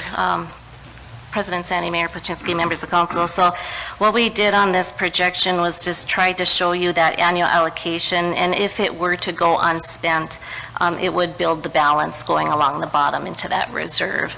Now, if it were spent each year, you wouldn't see that separate cash balance. But I believe the comment at one time was made, let's look at the total cash balance, the total fund balance in here instead of just what's available. And then we wanted to break it out into, what are those reserve balances for going forward. So it's just a running balance of Yeah, that. so I appreciate that, and that makes perfect sense. So I guess ultimately what this indicates to me is we don't have to spend all of our beautification funds every year because we can run a tally. And in general, I'm okay with that because there are items that come up that need additional attention more than $130,000 can handle. Similarly, though, we have a special events fund and an arts fund that get the same amount of money. Are we carrying a balance on any of those if we don't spend all of that money? And President Seni, members of council, so the special events and arts that is annually spent in full, that's an allocation that gets distributed out. So that amount would not be a growing balance as you go forward. I think that my point is, though, that if we, and of course, almost always, especially in the special events, we'll get more requests for funding than we can handle. But on the arts side, perhaps we should grow that balance as well, because we might not get a big project, but we can make a big impact if we carry a year or 2 years worth of funds. So that's just for general conversation. I don't know. Yes? Yeah, well, that one generally goes to the arts regranting, so that pays for like the spa program and other ones. So that one is another one that gets eaten up every year by, nonprofits that are really Right. hungry I guess for it. ultimately, they don't, I feel like they don't need to give all the money out if there are times when their projects aren't warranted. That's Yeah. all. That's another one. I'm sure they have more. Mr. Sandy, are you asking for us to add more money to the arts fund? I'm not. I think that, I don't know. I think in general, I like to see big impacts. And of course, the nonprofits that come and ask for that money and utilize it for kids programming and you name it, very, very important and warranted. I think as long as we're all open-minded about the potential for big impact art or whatever it might be, and I think in general we all are, I think it's important that we just keep an open mind. Absolutely. And perhaps that's a conversation for the Community Foundation, and we can talk through that, since they administer it. Great, thank you. And I don't know if anyone else noticed, but the line item for beautification and the contributions was stripped out of last year's budget altogether because we were carrying a balance. And now I see that it's back in, and that's great. I think because of the state of our economy, I think that's really important. Also, I noticed that the JDA operating transfer to BRIC doubled, though. That was one that I was essentially doubled. Why are we paying twice as much funding for BRIC? Under budgeted expenditures, Maureen, JDA operating transfers for BRIC. Because it's been about 15 grand a year for the last however many years. Yes, President Sandy, members of council, that is for a position that's working on BRIC-related matters. I don't have right in front of me the amount from the prior year, but if... It was approximately 15,000. And I believe that's just a product of looking at the work that's being done by that position and trying to cost out, but I can follow up with you on more detail Have we on been that. changing allocation between us and the county? No. I don't recall that. So perhaps we have someone internally where we're just, more is coming out of 2163 and less out of a different fund. Got it. Yep, Mayor Brzezinski, you're right. Spencer in our office, he's taken over the administration of that base-related activities. Mr. Ford, who is now the county minister, used to play that role, so now we've kind of assumed that role, and we've just allocated as a percentage his salary that we think is related to base retention and enhancement efforts. Okay, great. Okay. And of course, our transfers, lastly, our transfers to 5996 have greatly increased. And again, that's all due to our estimates of sales tax increasing. Yes, President Sandy, members of council, that's correct. And we were, if you remember when we spoke about that and economic development efforts, we changed our philosophy. So the whatever the remaining balance is available from revenue over expenditure, we are showing as a transfer to the JDA for those purposes. But yes, we are showing a better picture of sales tax projection than we were a year ago. Some of that is to fill in the gap too, because some of these properties that normally brought rental income in is now being sold, so we had to find a way to fill that gap, and luckily sales tax has performed and we're pushing more money from 2163 into 5996. I have one other comment just for discussion, page 475. on our fees.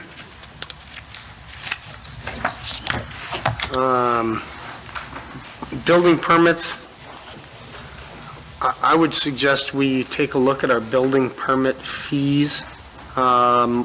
We have a different price for a building permit based upon the dollar amount of the permit you're taking out. So, for example, $1 to $500, 500 to 1,000. The top level we go is above 100,000. I wonder if, in residential, if we're talking building homes, perhaps we should look at another break at 300,000 or whatever, or I don't know. I'm just for consideration. I went through the rest of the fees, and in general, they're all, right? I mean, we punish the people that are selling alcohol and tobacco and like, you know, I mean, it is what it is. But I don't think our fees for construction are too high. I'm not getting that. I just think that, you know, everything over 100,000 is every house. Well, and if that's the goal, that's fine. I just don't know if that was ultimately the goal. I wonder if if that number wasn't discussed 25 years ago and just never changed. So, thank you, Mr. Mayor. Yeah, and that's probably, you know, having a new building inspections director, probably a good task when things settle down on some other projects he's on to take a look at that. So he gives us a thumbs up in the back, so thank you, Mr. Baselug. Other council members? To that last point, is it necessary to raise that fee as part of the budget, or could that be done at any time? We have to, we set all of our fees annually, and so we do it as part of the budget. We do approve them annually with the budget, not to say you couldn't take it as a separate item, and we would amend the budget for that. Right, thanks. That's all my questions, Mayor. Thank you. Thank you, President Sandy. And President Sandy, members of council, if I could just add, I have spoken with Brandon Baselug, and he does intend to look at all the permit-related fees and bringing that forward as a separate item. So. All right, any other further comment tonight, council? Ms. Mock, please. Okay. So,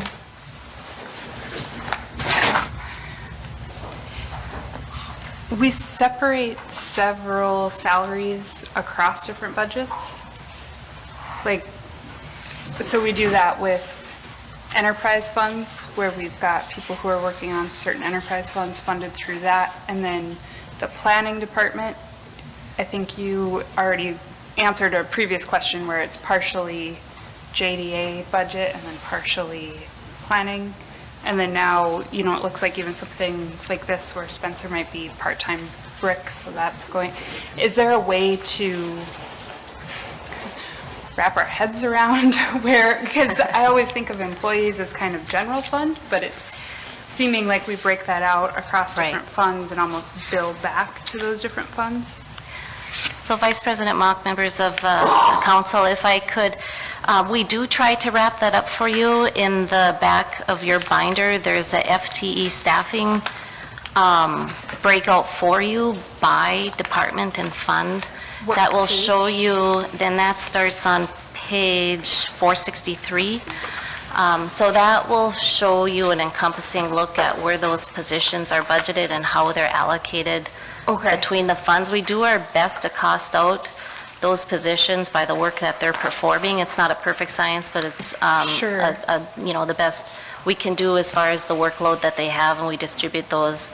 You know, your general fund is going to be primarily your police, fire, streets.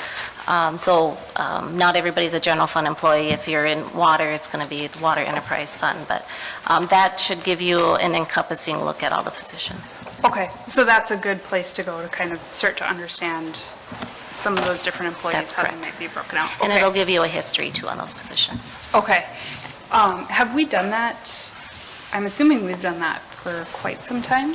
Have we always done Yes, that? I believe, well, as far as the staffing chart, we've included that in the document since the 2008 budget, I believe. But Like we've the always billing costed out out. positions the best we can between funds for the purpose that they provide. Okay. And then is that broken out by salary and benefits? Is that kind of a just like a percentage base? That's correct. If So- you make 40 plus 20 in benefits, it's kind of broken out to That's correct. 60-40 It would be or something? allocated per the percent that we're charging out that position with the benefits along with it. Okay. So retirement isn't like solely focused on our general fund for employees or something to that effect, or healthcare? All of that comprehensive benefits package is part of their wages kind of as a whole and then broken out? That's correct. It would be spread out throughout the budget. Okay. So, Mr. Phelan, sorry to go back a couple of years, I'll pre-apologize, but with the beautification funds, one of the things we talked about years ago was that we were kind of ramping up those beautification funds, in part because we had no dedicated budget for Town Square, and we knew we were going to get close to a point where we needed to rehab Town Square. So now that we've kind of ramped those back down, do we have a plan for Town Square? Because that was all kind of on hold with 2020 and things like that, but I would assume we need to make a plan for that space at some point. Council Vice President Mock, we do. Just so I can go, we have the arts re-granting. That's the money that goes out to the nonprofits to provide, programming, space, rental. Then we have the beautification, and you probably recall this because you were the co-chair of this committee that looked at how should we grant out beautification funds. And at that time, I'll call it a kind of a policy, was be 35% of that, 130,000 plus of the beautification would go towards public art. And so we've been doing that over the last several years. And the primary one that we've dedicated funds for that was the public art piece by the Alaris Center. I can't recall the name, so sorry. And so, again, a lot of folks have high aspirations that they're going to get stuff done. And what happens is that a lot of things don't come together. So we have been building up a savings account on the public art piece of that. And that's where a lot of the monies came to help support the infrastructure piece of that public art piece.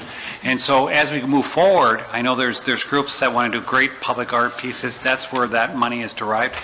We've also invested other infrastructure funds to help those public art pieces move forward, whether it's, adding on to a concrete bed or an electrical bed. We've done that stuff, but that's been our primary. We'll continue to do that moving forward. We have accumulated, and I think Mr. Goss had highlighted this with the Beacon by Epic project. We've accumulated, I think, close to $1.2 million in beautification to go towards investments in public spaces to include public art. And so when Mr. Goss had highlighted the fact that, we may have a gap in that event area of that Beacon, that one point, we've kind of theoretically said 1.1 of that larger number that I think is around 1.2 million could theoretically, with city council approval, go towards closing that gap, and that's where those funds have grown. The change that occurred was we presumed if we were pre-COVID or pre-Beacon by Epic project, we were presuming we're going to enhance our town square. And we've done remarkable things. You look at what's going on at Third, what's going on at Demers, all the redevelopments that are going on. That was really inspired by the Downtown Action Plan, and a lot of that has come to fruition. The one thing that changed was this Beacon by Epic is that a lot of the features that were going to go into the town square and that were going to be part of that one-time investment, a lot of those investments are going to go into that Beacon by Epic public space. The water feature, the stage, the ice rink, all those sorts of things. And I think as we move forward, we want to make those investments because that space is going to be able to do everything we wanted to do at the town square. However, the town square was going to be the same square. And so it's going to be hard to do a lot of those things. But a lot of the features that came up in that concept plan are integrated into that event space that the city is going to own. I think the discussion is, and Mayor Buczynski has said one of the initiatives is that we still need to continue to invest in that town square, and that's why you see a lot of the reinvestments that we've already made. So I think along the way, as we move past the Beacon by Epic, we have construction. I think we have to find the relevancy of that town square and what further investments we want to make as moving forward. So we see it as an and strategy right now at town square. And the one thing we haven't been able to accomplish, I know everybody wants the fountain, it's a larger issue than we first thought. So that's probably the largest investment we haven't gotten up, but we've cleaned it up a lot. If you go down there with new flowers and new canopies, and we haven't gotten the, sadly, to the mayor's frustration, we haven't gotten the water thing fixed because it's just a bigger issue than we originally thought. So that's where we're going right now. We haven't made any final decisions on Town Square, and ultimately that's a city council decision. But in the meantime, we want to make sure all of our public spaces look as best as possible. Okay. It seems like if we're going to do more public art, we may need to review our MOU and things like that too, because it seems like, you know, the upkeep of it might need to be a little more in the future. The other thing I was wondering is if we do healthcare as a policy for council and mayor, are we going to get a healthcare policy so that we can review that to see what's covered or not covered and how that works? Maybe Vice President Mock, I'd ask Ms. Bovette of our HR department, if you're okay with that, Mayor, answer that question, kind of what our administrative thought on that would be.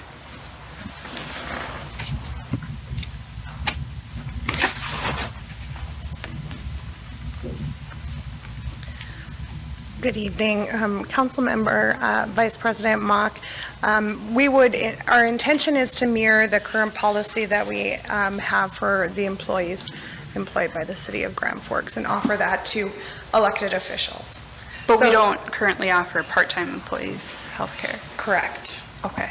It would be an addition to our contract for the 7 elected officials, the municipal judge, and the mayor's position. So 9 additional. Okay.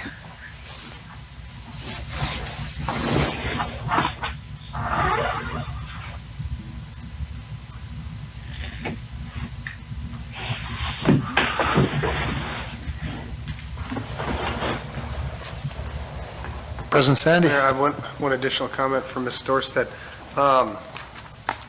Sorry, allergies are killing me. Under 21, back to 2163 and 5996, it would be great if you would provide a couple previous years' history on these. You provide history in all the other line items. If you'd give us a couple of previous years, that would be great in the future. Thank you. Thank you. Any other comments or this time? Yep, Ms. Mock. So throughout, there are quite a few where it'll say like budget reduction for various different departments. Is there a way to break out what any of that is? Or is that, I don't have a page in mind, but I can find one probably, but like it's throughout all the different budgets where it's just budget reductions. I'm just not 100% confident to know like where that's coming out of then. And if I could maybe address President Sandy first with, as far as economic development 5996, following the projection spreadsheet in the budget binder is a detailed listing of your budget that should show you that year's amended budget and actual for the previous years for those funds. And Vice President Mock, I'm not understanding your question. I apologize. Okay. I should have written down a couple examples. It's just throughout several budgets, it'll say budget reduction. You know, it's throughout different departments. Okay. How do we understand fully like, what's being reduced? Vice President Mock, members of council, so throughout the budget process, there may be a request that's not fully funded, and we leave it up to that department head to decide where to find those budget savings, but we put a reduction in the transaction level, detail level, for instance, if it's education and they've listed out different training courses, but we need to bring the budget down by $2,000, you might just see an offset of a negative $2,000. I believe that's what you're referring to. Okay, yeah, so like page 54 is the fire budget, and there's a budget reduction like midway through, and it looks like it's $1,250. So that's just $1,250 that they cut out of that overall fire department budget, and that's where they That's correct. took it from. And most departments have some department cash carryover that if they so choose, they can use that for some items if they do need to draw on for the next budget year. Oh, and then page 55, like right after that, there was a budget reduction for medical equipment if the grant is approved, so it looks like there's 27,000, and then that would come back out if that grant is approved. I assume that's like being reviewed still. Yes, so the total in the mayor's budget can be found in that column, and then the detail listing will come, if, like I stated, if it's requested at a certain dollar amount and we're adjusting as a reduction to that, we're budgeting the net amount, and then the department head has the authority to figure out how they're going to work within that budget.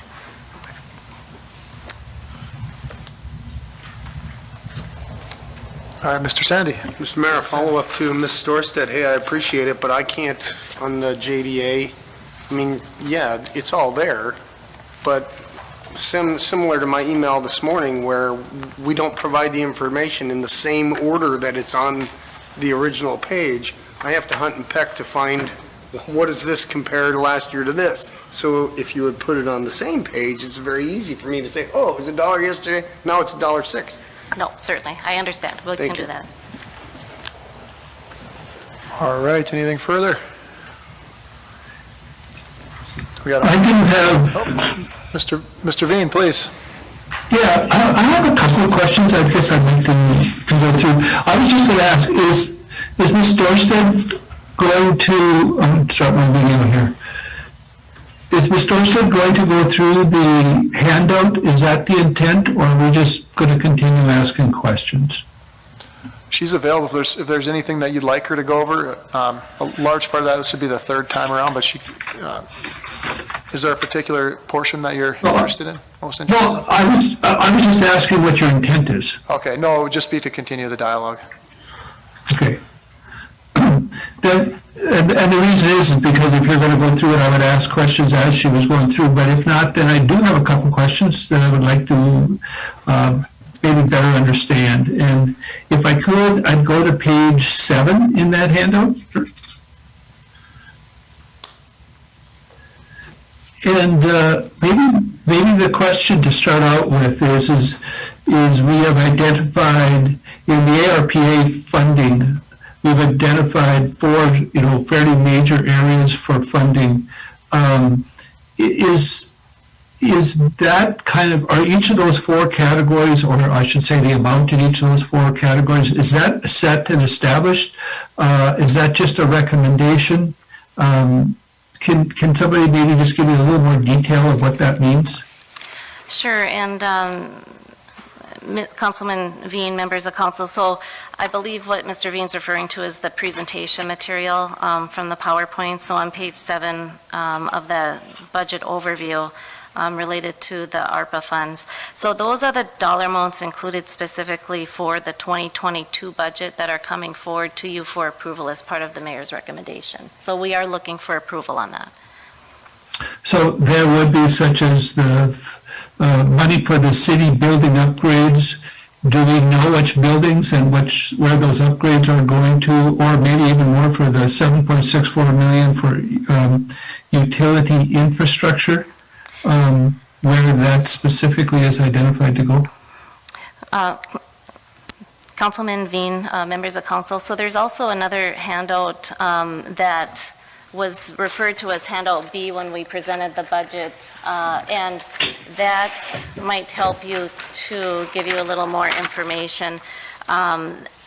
The city building upgrade, part of that would be City Hall security of $150,000. We also have some ventilation dollars built into the budget between the ARPA funds and our public building fund.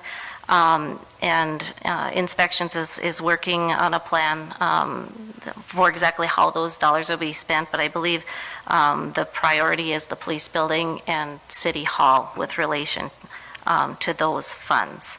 The 7.64 million for utility infrastructure, that, if you remember, is primarily for wastewater treatment plant, as well as some of its use for stormwater utility.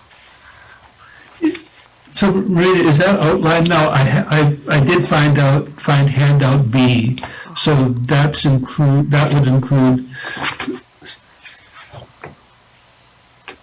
a more detailed listing, is that right? That's correct. So if you look to that handout, that's what the recommendation is regarding spending plan of the ARPA funds over the two installments that we expect that funding to come in.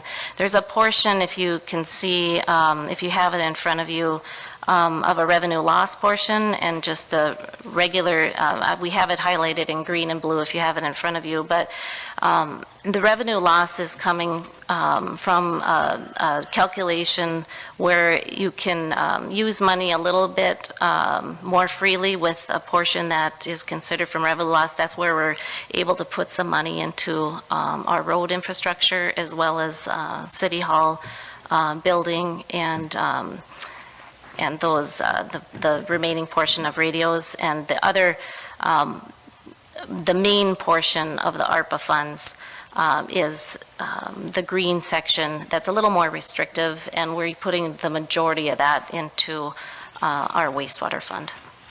But you can see the other allocations there as well. So this handout B is all encompassing. The slide that you're looking at slide 7 on the presentation, is specific to 2022. But when you look at handout B, that would be in total, and we also look for the POS system at the Alaris Center. We have 3 years of mental health matters for a total of $300,000. We have some neighborly software through community development we're looking at, and then the rest is building ventilation, dark fiber, and then finally infrastructure. Rain, at the last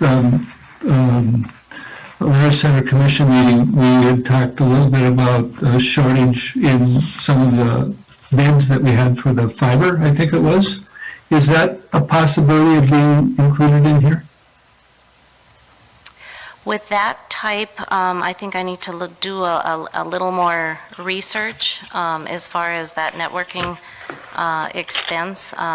It would change the outlook if we did make any changes to this recommendation with regards to what we're currently doing with our wastewater fund, or wherever you're taking those funds from. So what you're telling me is if we put money into one category, we got to take it out of another one, right? That's correct.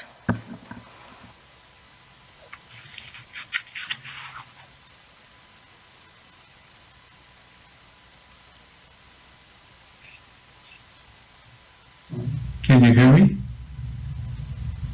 Yes, Mr. Veen. Okay. So I think what I was saying is if we take money out of any one of those categories, it's going to have to be made up out of another category. Is that right? Yes, that's correct, Mr. Bean. Okay. And so this handout B helps explain where that all is. And between now and, we'll say, in the future when we go to a final budget, I obviously can come in and ask more questions, especially when we're talking about some of the physical security we're talking about at City Hall. Yes, that's correct. You have time between now and the September 7th final budget approval if there's a recommendation to make a change in this recommendation. Okay.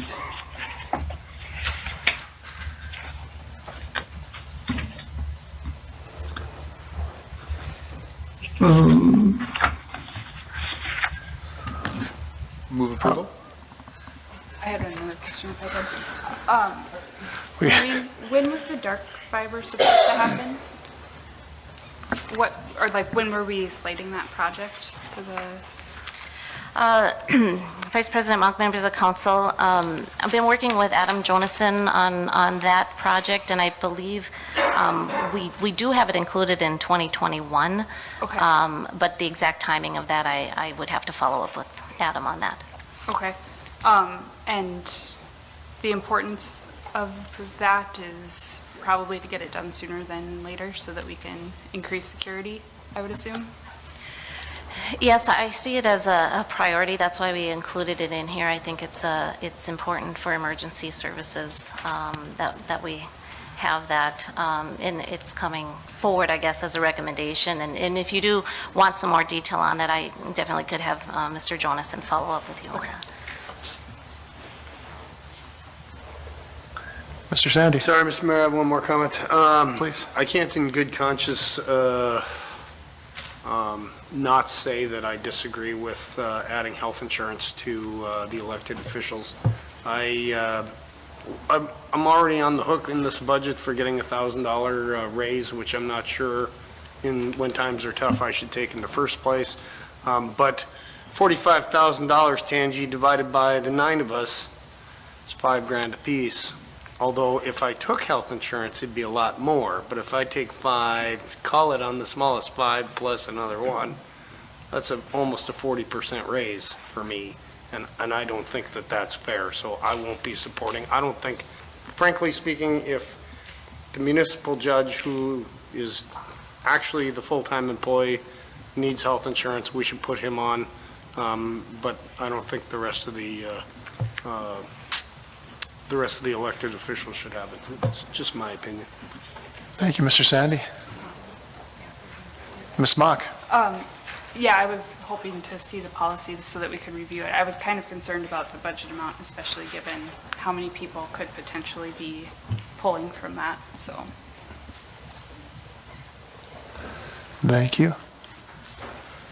Another question, if I could, Mayor? Yep, Mr. Veen. This has to do, again, on the human resources side, but a couple questions here. I know in the past, there's always been some question from law enforcement on the number of officers that they have, and they had looked at some long-term plans about adding additional staffing. I haven't seen anything on that, or maybe I missed it.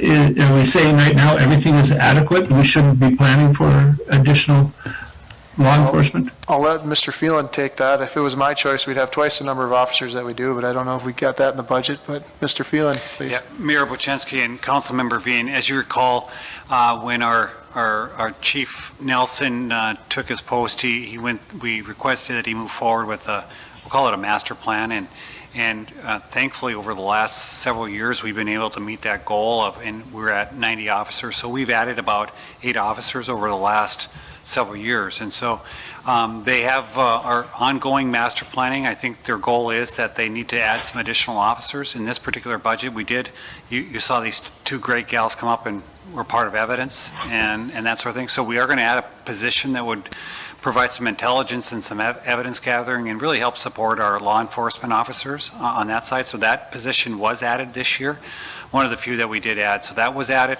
I think when we talk about this time next year, there probably will be a move to what can we do to add additional law enforcement officers. But I think we were good that we met our goal. And of course, with any goal, there's probably a future 10-year goal that we need to meet. But in this year's budget, it's just the one analyst position that the mayor felt strongly about adding it into the budget as really well represented today by our interns.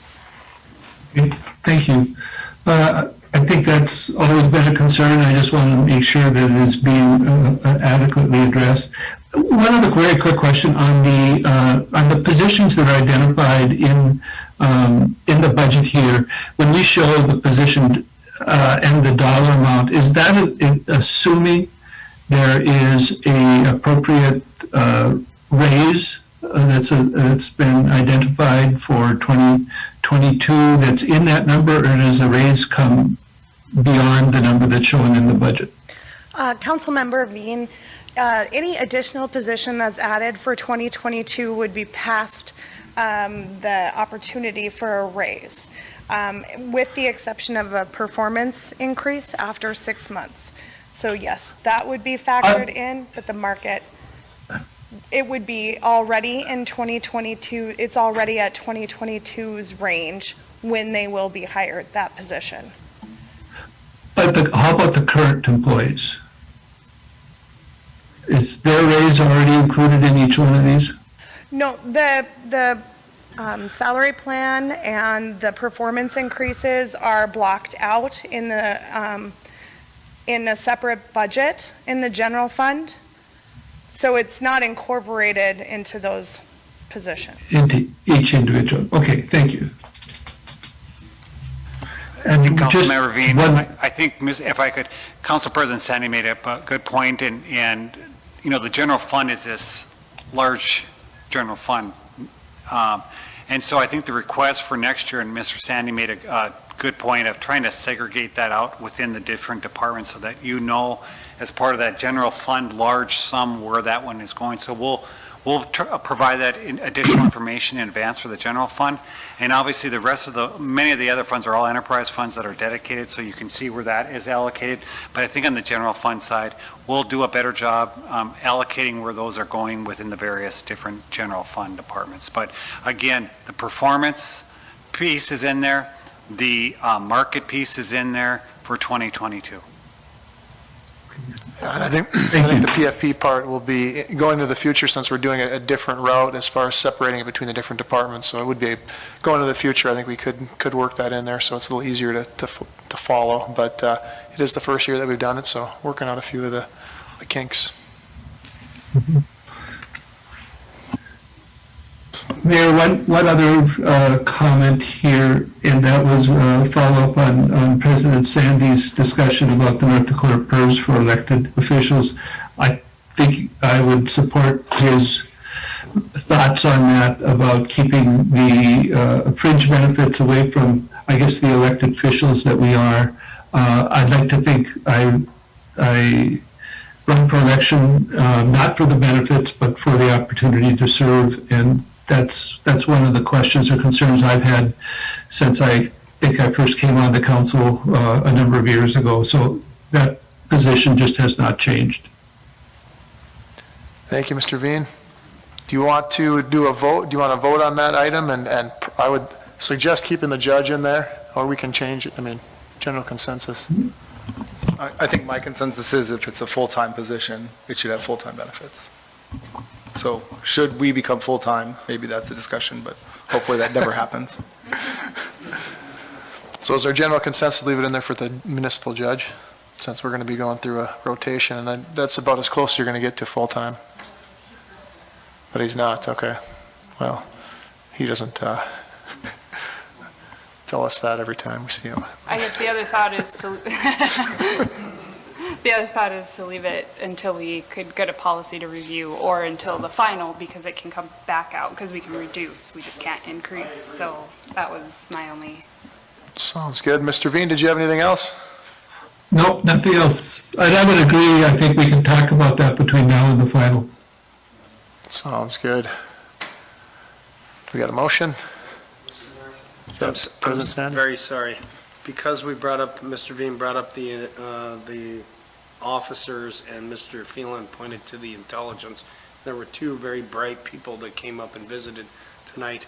I think as part of, if we're going to walk down the path of employing people to gather intelligence, I think we should give them the tools that they need in order to actually glean information that our officers are looking for, not just necessarily tabulating data themselves. We should be investing in systems that allow anyone that's inputting data to put it in a place where others can get to it and where the data can be mined. So that, for example, when I'm asking questions of our officers, of our chief and others, hey, how many people are speeding in this area? I can get a very, oh yeah, I just go right here to my internal management system and I give you the information. Instead of, well, we can kind of do this and we can kind of do that. And I get that they're strung to a certain degree, and I would guess that that's true across all the departments in the city, that there are legacy systems that we're working with that only do so much.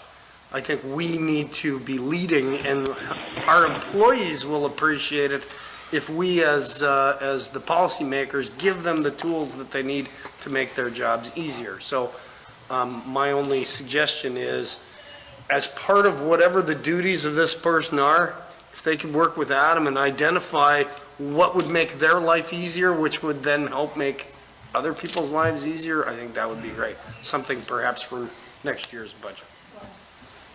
I mean, taking that a step further is probably to integrate it into other systems. So if you've got an engineering, you know, because if you're talking speeding or if you're talking something like that, you're probably talking a link back to maybe another department that needs to know for other types of projects. Yes, I 100% agree, and I think that's partially why I can't get the information I've been asking for, because we're tied to systems that already integrate with other software that slows us down. So it becomes a ripple effect. If you take care of one problem, you create another one. So unless we're willing to make the investment to fix all those problems, which personally I think we should. I think in terms of what we spend money on, empowering our employees and making it easy for them to do their jobs should be paramount.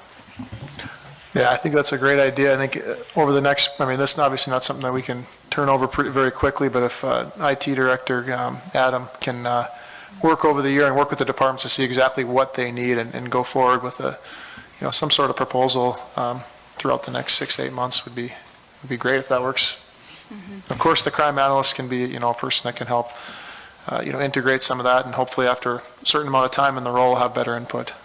Well, and I'm just thinking too, if we're getting a number of complaints about speeding or issues with running stop signs, because we all get those in random areas, it might be a nice feature to be able to see if the police also have that in their reporting system, or, to have those departments working together, because they often do, or we're asking for increased patrol at a certain intersection to catch that. So it might all integrate really well, especially as we hear back from people. And Mayor Buczynski, Adam's done more work on upgrading systems during this pandemic than probably done so I just don't want to leave this conversation with an IT director who's really worked his butt off over the last 2 years on upgrading all these systems across the city of Grand Forks, and he's done a lot of that. And he probably owed a briefing on all that has gone on while we've been tackling COVID and beyond. He's done incredible work, and I want to, for the record, have you know that.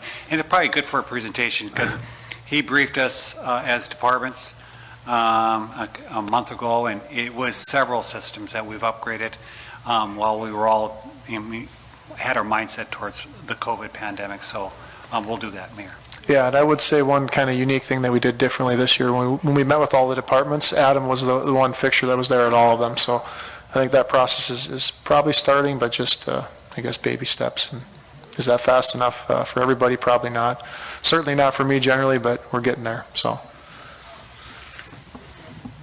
All right, do we have any other comment for this item or a motion? Okay, I think, Mr. Gravami has motion for approval. Do we have a second? Second. Second for Mr. Weigel. Any further comment? All those in favor signify. Hearing none, all those in favor signify by saying aye. Aye.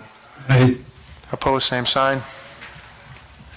I think that carried unanimously, I believe so. All right, with Dockler wasn't intended, so 6-0. All right. Moving on. 4.16, is that correct? Yes. Sequest funding grant request. All right, I can start. Obviously, I think we've all had a few, commentary on both sides of this over the last week. So I'll put into a little bit of perspective here. I think for a long time we've heard the argument that there's nothing to do in Grand Forks, and whether that's rhetorical or literal, I take it largely as literal. We've got an opportunity that I certainly don't think should be, immediately shot down without further assessing. Obviously an aquarium's not for everybody. This is the first of hopefully many experiential opportunities for all ages, including indoor go-karts, turf facilities, CTE centers, indoor shooting range, children's museums, just to name a few that I've heard over the past number of months and years. President Sandy and myself are currently even working with a group that's made great progress on a children's museum, and I can imagine probably a similar ask at some point from our economic development funds to improve more quality of life on a project like that. I'm not a huge fan of public money and being invested in these types of projects, but I think something's got to spark the growth in our town for both experiences and for retail. I think on this project and many others, we expect the payback of our investment to be far greater through our retail and hospitality sector, as well as with increased sales tax. So these aren't investments that are made lightly. They're well thought out for the long term. As to some of the concerns of the business itself, we took the time to call all 9 cities that have a Sequest location. We heard back from a number of them, different, we called the counties, the cities, as well as mall staff, and overwhelmingly they had positive reviews. They had similar, let's call it backlash early on from naysayers, and then everything ended up being just fine, and they talked about what a great addition it's been to their community and to their mall. I'm sure like any other new business, it's a business that hasn't been in operation a long time. You're going to have growing pains, especially when it comes to workforce. There's also several malls in town, and people have mentioned, why not Columbia Mall or other malls? And in this case, it's been phenomenal to work with this developer, a local developer that's been willing to step forward and push something along. Having been here for a year and trying to work with Columbia Mall to get something done, I can tell you it's not ever that easy.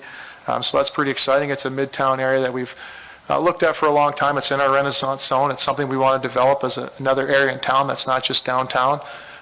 So all in all, I'm pretty excited. Mr. Covino's here in person. You're hearing it right from the top. He's here to answer any questions. And Mr. Phelan, if you wanted to just elaborate briefly on any of the calls that you had. Otherwise, we will go forward with some questions and some further comment. Yeah, I will. Mayor Bochenski, I had an opportunity to talk to several of these different entities, and Mr. Weber inspired me a little bit. I know he had contact with the Layton, Utah, we'll call it Economic Development Manager, and so I'll leave that to Mr. Weber to talk. I had an opportunity to speak with Jefferson County in Colorado, and that's the one, it's an unincorporated area in and around Littleton or the Denver metro area.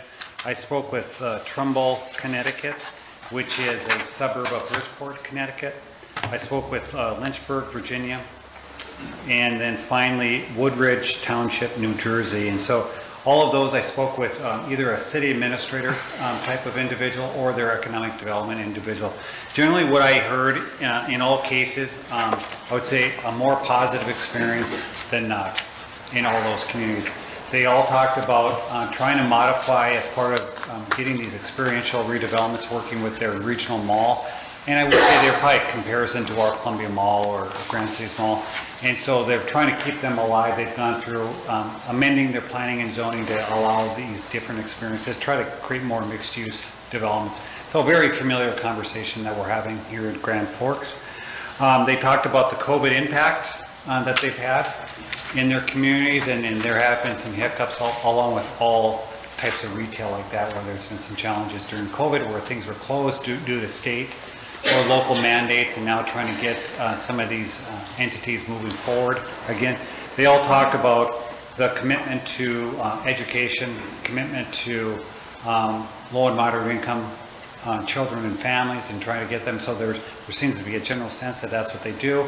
There was probably in a couple of occasions where probably a recommitment that they needed to follow up with Sequest to see where they're at, financially where they're at with their programming, and kind of get reignited as we are coming out of this COVID pandemic.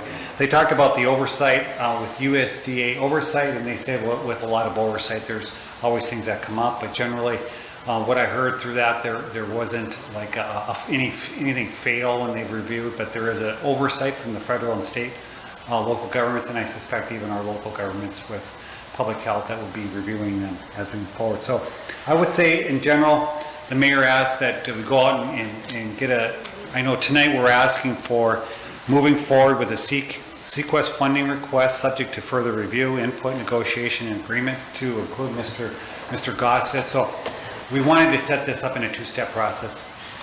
Really what I see this is a preliminary approval that to go seek more detailed information, come back with an appropriate and definable and justifiable funding request that we could attribute this to.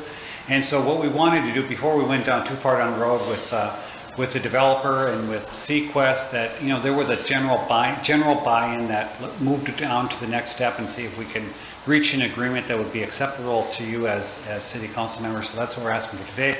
I think what I heard from these 5 entities is that The concern was they were all going to come back, and, this is a terrible thing for your community, don't do it, don't even consider it. What I heard is generally these have been positive in their community, and not without their downsides, number one.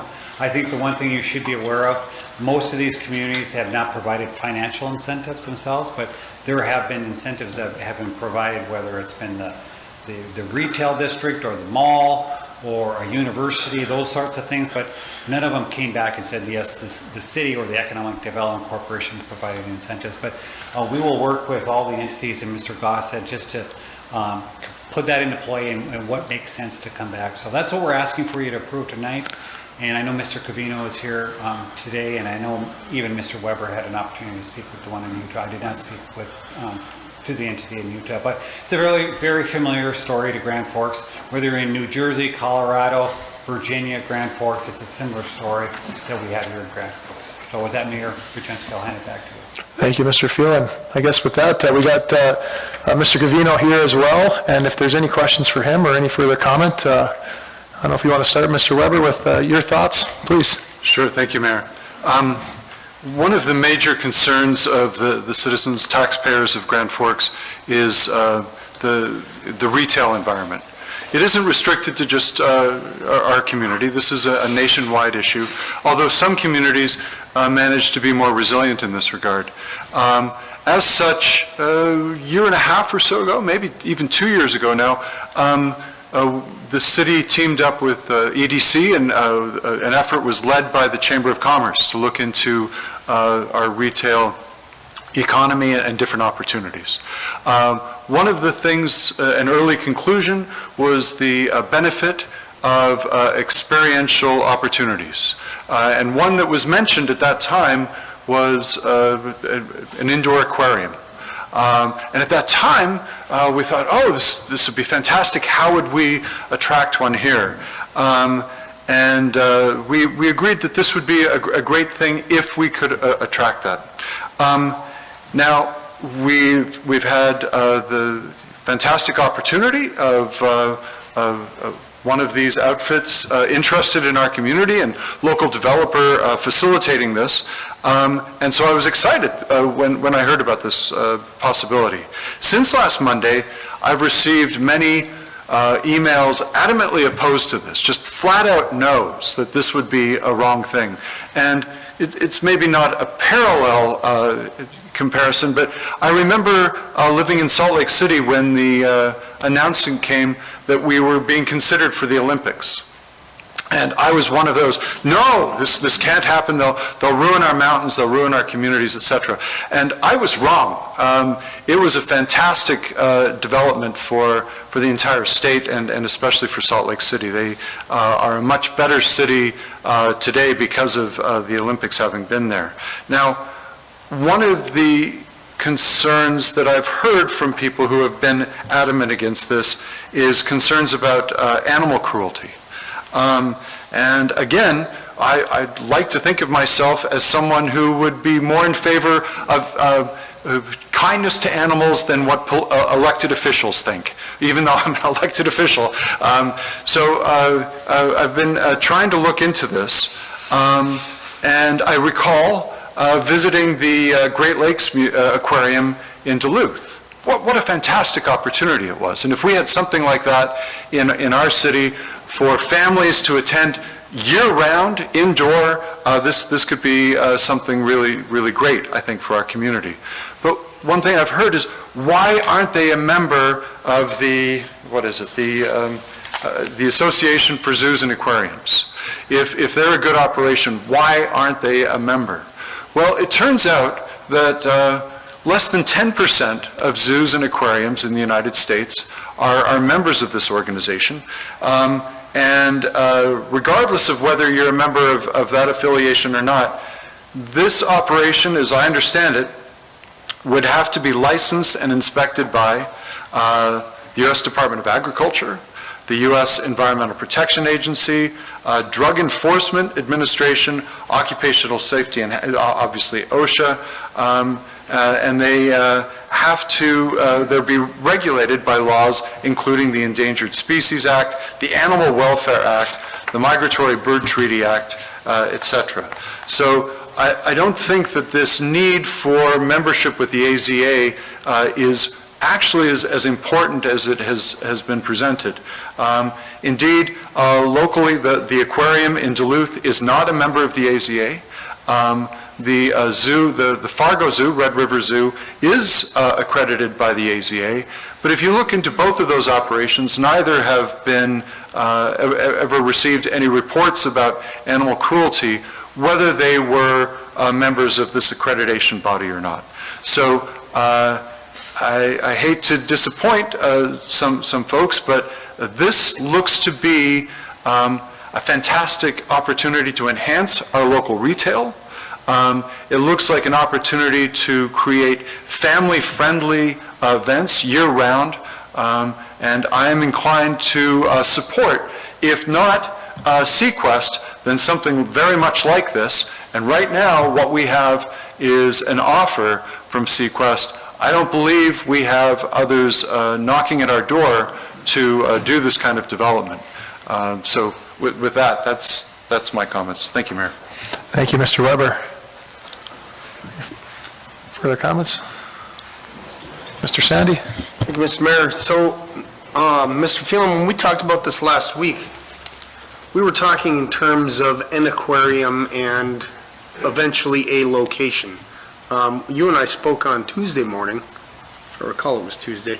We talked about the Columbia Mall, and have we heard from GK Development? Has there been any interest in the Columbia Mall, for example, having an aquarium? Mayor Buczynski and Council President Sandy. Early on, there was interest when we first engaged the Columbia Mall, the owner, about a potential, we'll call it a Sequest type of aquarium, and what the city's, what would we do to provide incentives to get them here. Our most recent discussions have probably more expanded about a larger renewal of that particular project, and it's been more centered on what other amenities the city would potentially look to invest in, and those have been more centered on a court/turf types of facility, so a much larger type of investment in the community, and we're certainly not near the finish line on even bringing that to you as a city council or jobs development authority. I think their plans right now are very preliminary, so it would be hard to say that how this would fit into it, and I would suspect if you went to them, they would express interest again on it. But I think their plans are kind of in flux of how they're going to redevelop the property and how does that court/turf facility fit within that. And so I don't think they'd be able to make a quick decision right now because everything is kind of in flux in their area. Sure, okay. So I still think an aquarium in our community is a great idea. I knew nothing about Sequest, never heard of them before last week. I still essentially don't know anything more than the barrage of emails that I've gotten in the 25 minutes I spent Googling them. How did we end up with Sequest versus someone else? Council President Sandy, we knew that as we went through that, as Mr. Weber talked about the market capture study, Sequest came up as a brand of aquarium that would go towards a mixed-use development like in a mall. That was kind of their setting, and it turns out all their settings are in malls like Columbia Mall or Cranston's Mall. So as we went through and people are trying to find out what do you mean by an aquarium, they came up with Sequest, and I'm very much like you. I've never heard of Sequest before this all, and I'm not an animal kind of guy anyway. And so it's been an experience for me, but it seems to be so popular. That's the brand that's come to life early on, and then it came back as part of this project with the developer, looking at how they're going to fill out that retail front of the former Kmart store, and Sequest being a potential option. And certainly, as we went through that market capture, those ideas spawned some life. And I think when people look at opportunities similar to Columbia Mall, and when they talk about the turf facility court, well, the reason why they came up with it because they know we're talking about in the community, and they say, how do we drive that investment to our community? So I think it's good that the council is talking about these opportunities, because as they look at redeveloping, they think, how could we incorporate them? And as part of that discussion, they had those initial conversations. They went to the extra step of following up with Sequest, meeting with Mr. Covino, the CEO of Sequest, and then asking how would you even come to a Grand Forks, North Dakota in our mall? And so they really took the initiative to bring it back to the community and for us to have further consideration. Thank you, Mayor. Again, I don't know Sequest. I couldn't name a brand of another aquarium. I like the concept of aquarium, and certainly I understand the mayor and Mr. Weber's sentiments related to their history and the people that aren't happy about an aquarium. I've had this weird feeling about this since the minute we started talking about it, related to, and again, I appreciate that we have a partner whose name is on our dance card right now, so I'm not trying to say that two in the bush is better than one in the hand, but if the city's going to invest $1 million, maybe there's another aquarium that wants to be here. I don't know. So last week when we approved this, to me, I was approving the concept of an aquarium and trying to find a location for it, not necessarily this aquarium and specifically that mall location. So I'm still more than happy to continue moving this forward, but I almost wonder if we are going to make this sort of investment, if we shouldn't consider just thinking in general about, because who knows, if we had to put out a press release in the New York Times that says City of Grand Forks considering $1 million investment into an aquarium, who knows who would have knocked on our door. And I recognize there's one now, but I don't know, to me, that's just something that keeps rolling through my head. Thank you, Mr. Keeler. Thank you, President Sandy. Any further comments? Ms. Mock? So initially, I was really excited about this, and then I did start getting some calls and looking into some things, and I guess I have some concerns. I have concerns about some of the things I've run across, but keeping it at kind of a high level, I'm quite concerned about the risk that we would take as a city getting involved, and I'd be very interested from like a legal perspective of what our risk would be, particularly when we're talking about live animals and interacting with the public, where you've got the potential for bites, which I've seen, death of animals, which I've seen, or public in places they shouldn't be and interacting with animals. It just seems like a lot of risk for the city to take on as a financial kind of opportunity. I'm also, I guess I'm more concerned about the lack of accreditation from some of these certifying agencies, but I recognize that's maybe just something that I'm concerned about, not as much the rest of the council. I'm also interested in the financial analysis of what was received by other cities, because I seem to be getting a lot of emails about people concerned that, if the city is willing to invest $1 million, they have other ideas of where that could go. And I mean, I would actually far prefer an RFP process where we would identify that we're looking for, a family-oriented experience that involved some city investment. But I think I would feel better telling people that we went through something, we vetted, different ideas and ranked different proposals, just so that I have, I guess, a level of understanding, so that when I'm getting all these competing ideas for what we could be doing with money, I have a better answer than this is the opportunity before us. But those are just some of the things that I guess I'm kind of looking forward to feel a little bit better going forward. I recognize I might be the only one on that, so. Why don't we start, we'll break this down. I want to give Mr. Covino a chance to talk too. He sat here so patiently. Why don't you, Dan, Mr. Goss said sorry, why don't you start with, if the city were to make this investment, any legal or that side of avenue, concerns on your side? Yeah, thank you, Mayor. A couple of things. One is, as far as the liability risk is concerned, I don't see us operating the entities, so at best it would be a creditor, and generally creditors aren't going to be held accountable for the operational risks of their debtor. in that, if that was the way this thing shook out. Doesn't mean that somebody wouldn't try to attempt to bring the city into it, but it would be a stretch from my observation and what I've heard so far. As far as the financial analysis, obviously we're going to have to review as to what the ask is. What is it? Is it, are they looking for a grant? Are they looking for a loan? What is it that they're looking for? And then to analyze that and make sure that we can go down the path and whatever means of financial incentive would be provided. Again, I'm not exactly sure what the ask is, and I think that's part of the analysis we'd have to go through. Thank you. Mr. Covino, it's obvious that PETA is after you in one way or another. It seems to be, in line with their agenda. Rather than dance around it, what do you have to say on some of those complaints, and what are your thoughts just from what you've heard today? Yeah, thank you for that. I appreciate the opportunity. We've obviously had opposition over the years from animal rights activists, and our experience is that you're not going to have success rationalizing with them.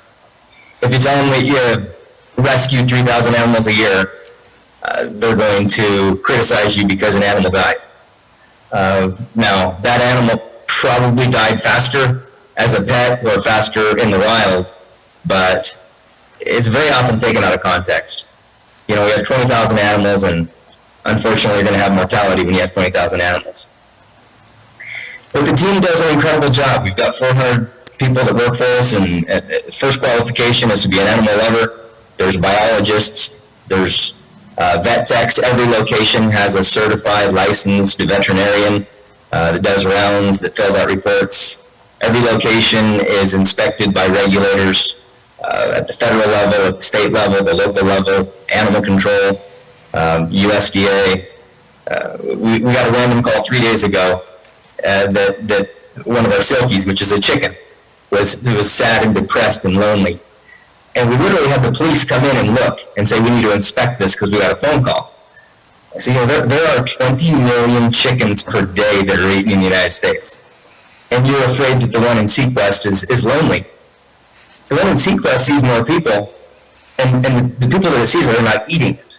So, the criticisms that we've seen, we have yet to find an honest article on the criticisms. And if there were an article that someone read or Googled and you wanted me to speak to that directly, I'd be happy to do that.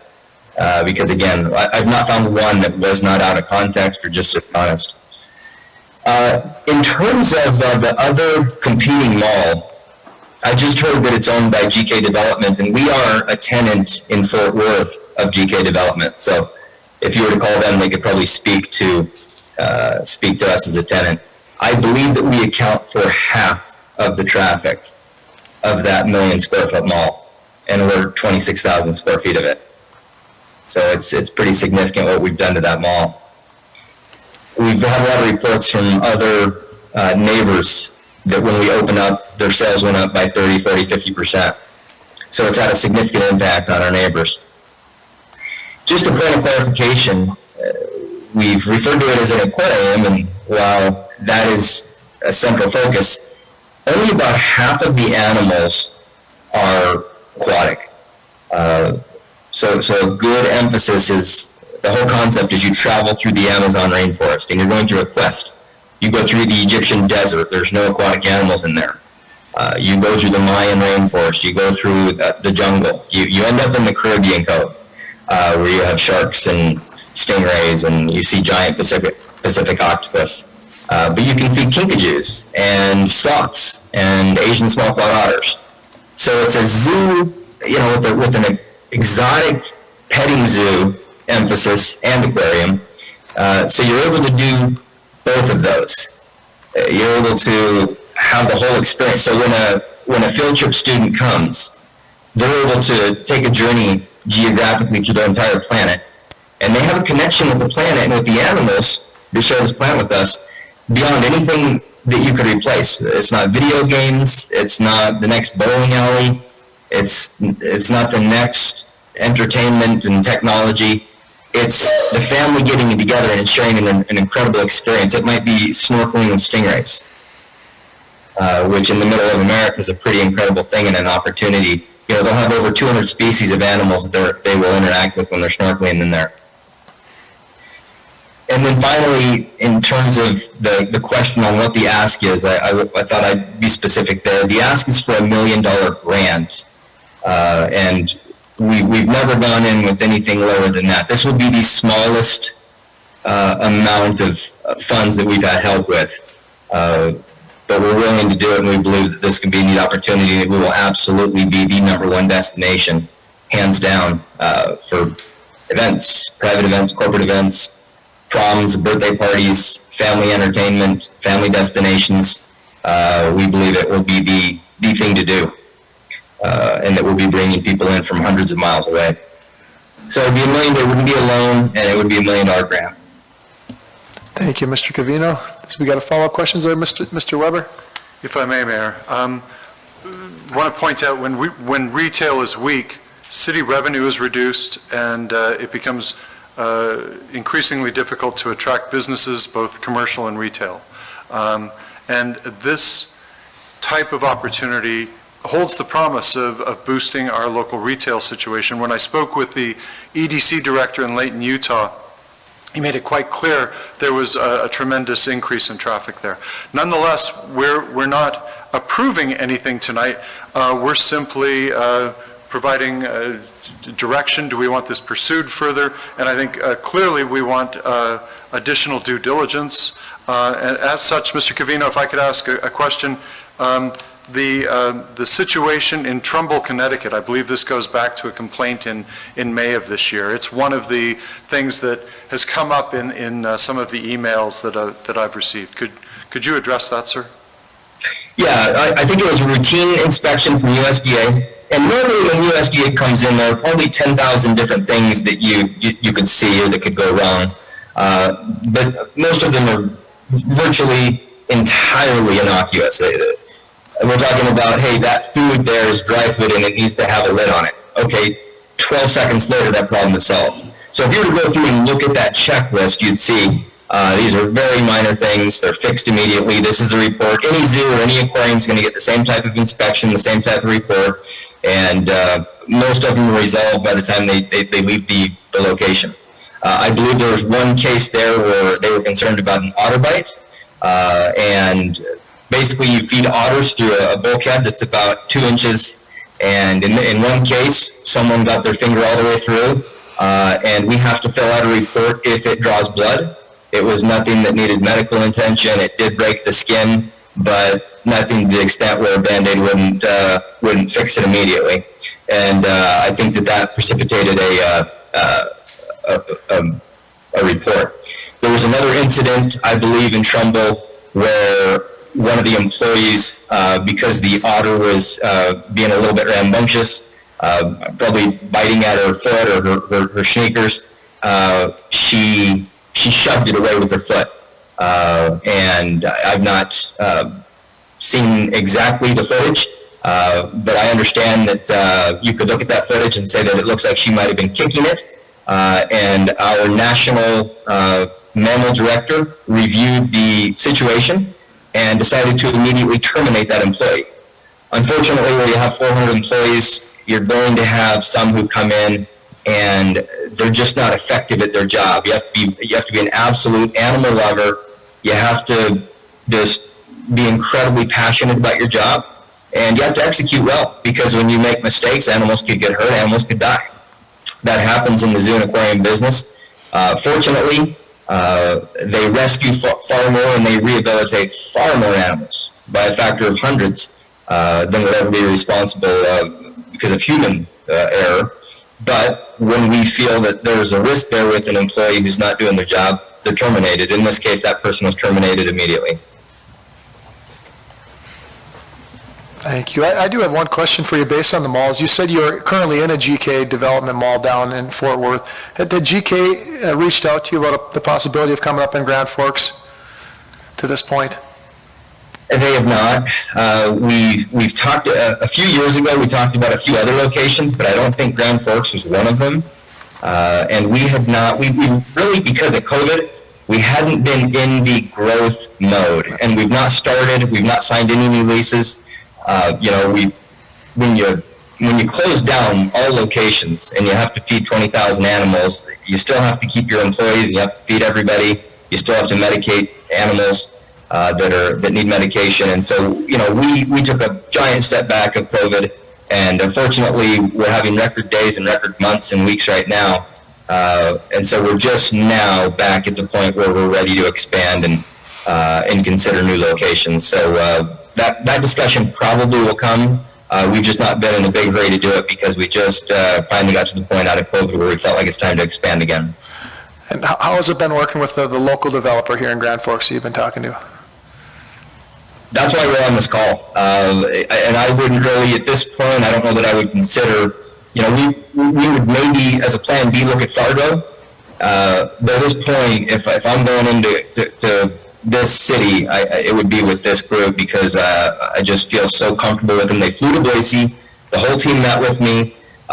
We have a common friend that I trust implicitly.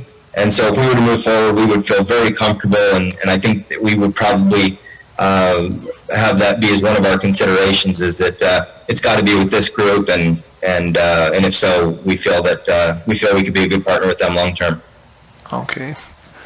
Well, thank you for that. I think when we got a gentleman on here, one thing that you can always, when you have complaints, it's always nice when people are able to come in person. It's easier to see them. I don't believe we have anybody here in person today. We did receive a lot of emails, but we do have one gentleman that was wishing to speak, Mr. Burrows.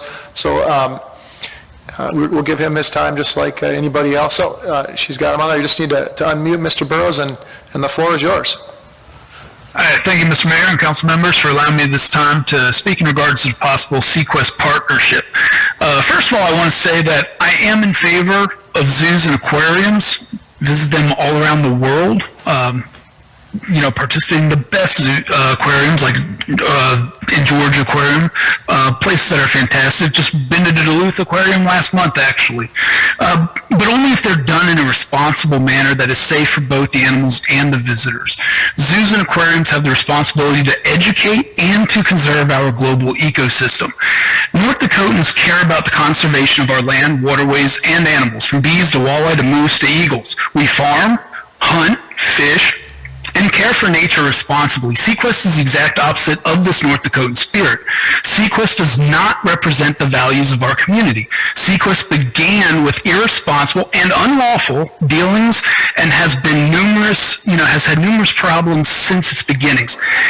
Look at Idaho Statesman, December 1st, 2016. Amon Pavona, I believe your brother, then was a Sequest co-owner, was arrested for the second time for possession, display, transportation, exhibition, purchase, or sale of wildlife.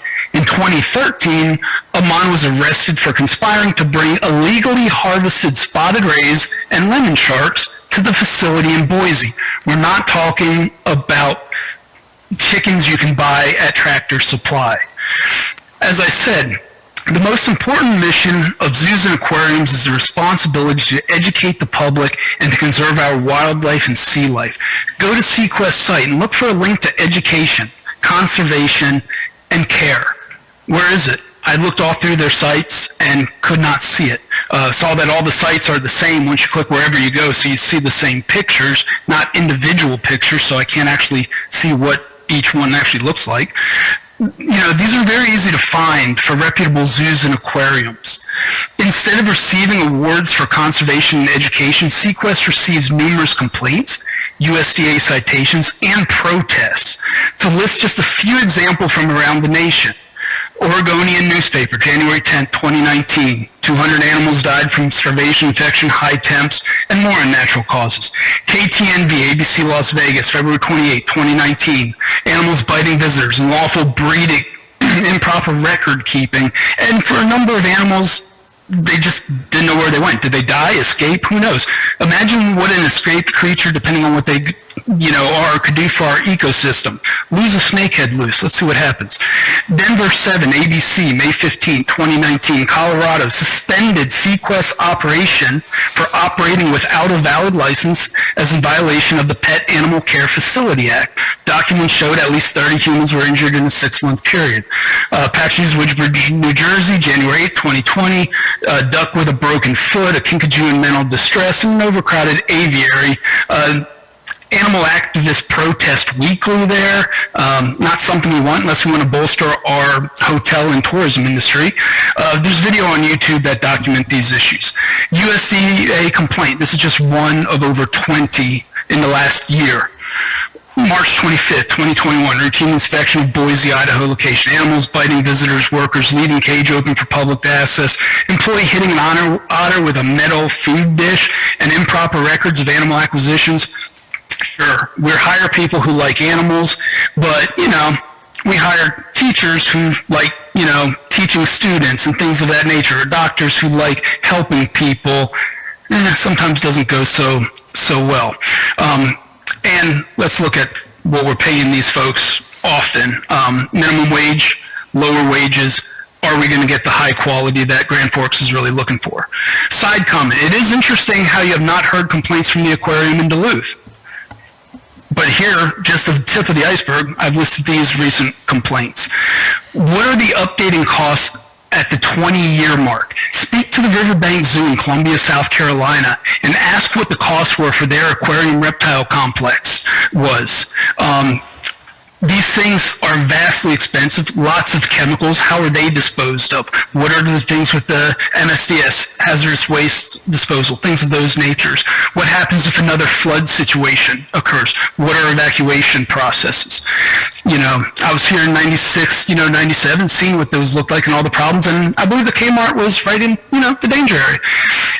Ask what a good old attraction, such as Natural Bridge Zoo in Rockbridge County, Virginia, does for their economy when it's, 30 years old. Or what did Route 66 zoos and aquariums do for an aging or out-of-way location? The circus. All of these things we're seeing a decline in these sorts of roadside attractions, zoos and aquariums, which is exactly what this is. Hopefully you all decide to abandon this proposed partnership, but if not, I recommend that in addition to further research, you speak to a team of impartial professional experts in the fields such as marine biology, veterinary medicine, ecology, ichthyology, zoology, and ornithology to help guide this decision, not politicians who do not have the skills or education in these fields.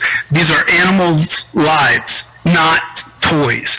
So I'd like to close with 3 final thoughts. First, in the light of Sequest's low standards and questionable practices, I worry that investing up to $1 million in them is a poor investment risk. Other Sequest locations have had their exhibitor licenses suspended, have failed pre-license inspections, and have had their exotic animal permits revoked.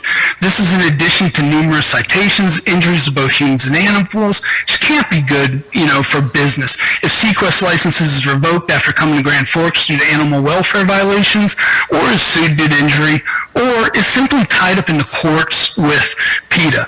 Just bringing up PETA, their monies and their coffers are way more than Grand Forks could handle in just litigation to stretch things out. We've seen this at other attempted Sequest locations. Second, with so many businesses having trouble finding employees, is it even possible to staff a large attraction at this point in time? And lastly, what happens to the visitor numbers if the Winnipeg Aquarium comes to fruition? They've got their designs already drawn up for a 23,000 square foot location, and they're building steam, collecting money for that project. So ultimately, I believe that Grand Forks can do much better. Like a children's STEM museum that would create a strong support for and bolster our community's needs. Animals are not toys, and as a 1,700 today, 79% of pollsters have said no to providing the money, according to the Grand Forks Herald article. I don't know what the council's experiences are, but look at visits with the sloth sanctuaries in Belize or local zoo experiences at accredited zoos, which, you know, are very important. You don't handle the animals. It stresses them. We're talking about ethical issues. We're talking about several other issues, economic issues. So please do use your, you know, due diligence and speak to impartial evaluators with the appropriate experiences before you spend taxpayers' monies. Thank you for your time. All right, thank you, Mr. Burrows. Mayor, Ken here, if I can speak for that. Mr. Veen, please. Yeah, I thought Mr. Weber made a very good argument tonight as he started this thing out. He talked about the market capture, the study that has been done, and the need for a service or a business such as this and the value that it brings. I do have to say, though, I ended up with some hesitancy, wondering if the $1 million that we were going to do, that is requested as a grant, is the best expenditure for us without really any competition, or other ideas. If others knew we had $1 million for to utilize such as this, would that make a difference? Would there be something else that we might consider? Maybe not. I don't know. So I have some hesitancy because of the expenditure of the public funds was just stated. On the other hand, I believe we need to do our due diligence. We need to do a little bit more further study and investigation. I appreciate what's been done to date, but probably more needs to be done along that line. It reminds me of some of the public-private partnerships we've talked in the past, and this would appear to be something very similar to that. But the concerning part is the $1 million grant. So I just think it needs to be further evaluated. We need to do our diligence, but I'm definitely not saying no either long-term. Thank you, Mr. Veen. I know quality of life has been a very important thing as we look at workforce and we look at our community as a whole, and we have money set aside for that. And the hope is obviously that you've got a number of attractions of different sorts that come, and as you grow that critical mass, hopefully that the private sector takes over and drives a lot of that. But we've got to spark something here, and I think we'll have further conversations with the developer as well, and seeing, you know, what portions, what kind of split we can have to make this happen and to work. But certainly more due diligence, and we're excited to do that. And tonight would be just a vote to approve further work done by the city and with the developer, and also with Mr. Covino. So with that, do we have any further comment? I think it'd be appropriate for me to be able to respond. Yeah, that's Mr. Covino, absolutely. The floor is yours. Thank you. So I think there were about 20 accusations there, and you know, if you don't read the news, you're uninformed, and if you do read the news, you're misinformed, and that's what's going on here. So let me clarify, and if you go to the proper sources, everything that I talk about right here can be validated. So the first thing is, if you look at what you typically define as a roadside zoo, we're talking about $250,000, $500,000 project sitting on the side of the road. We have invested over $60 million.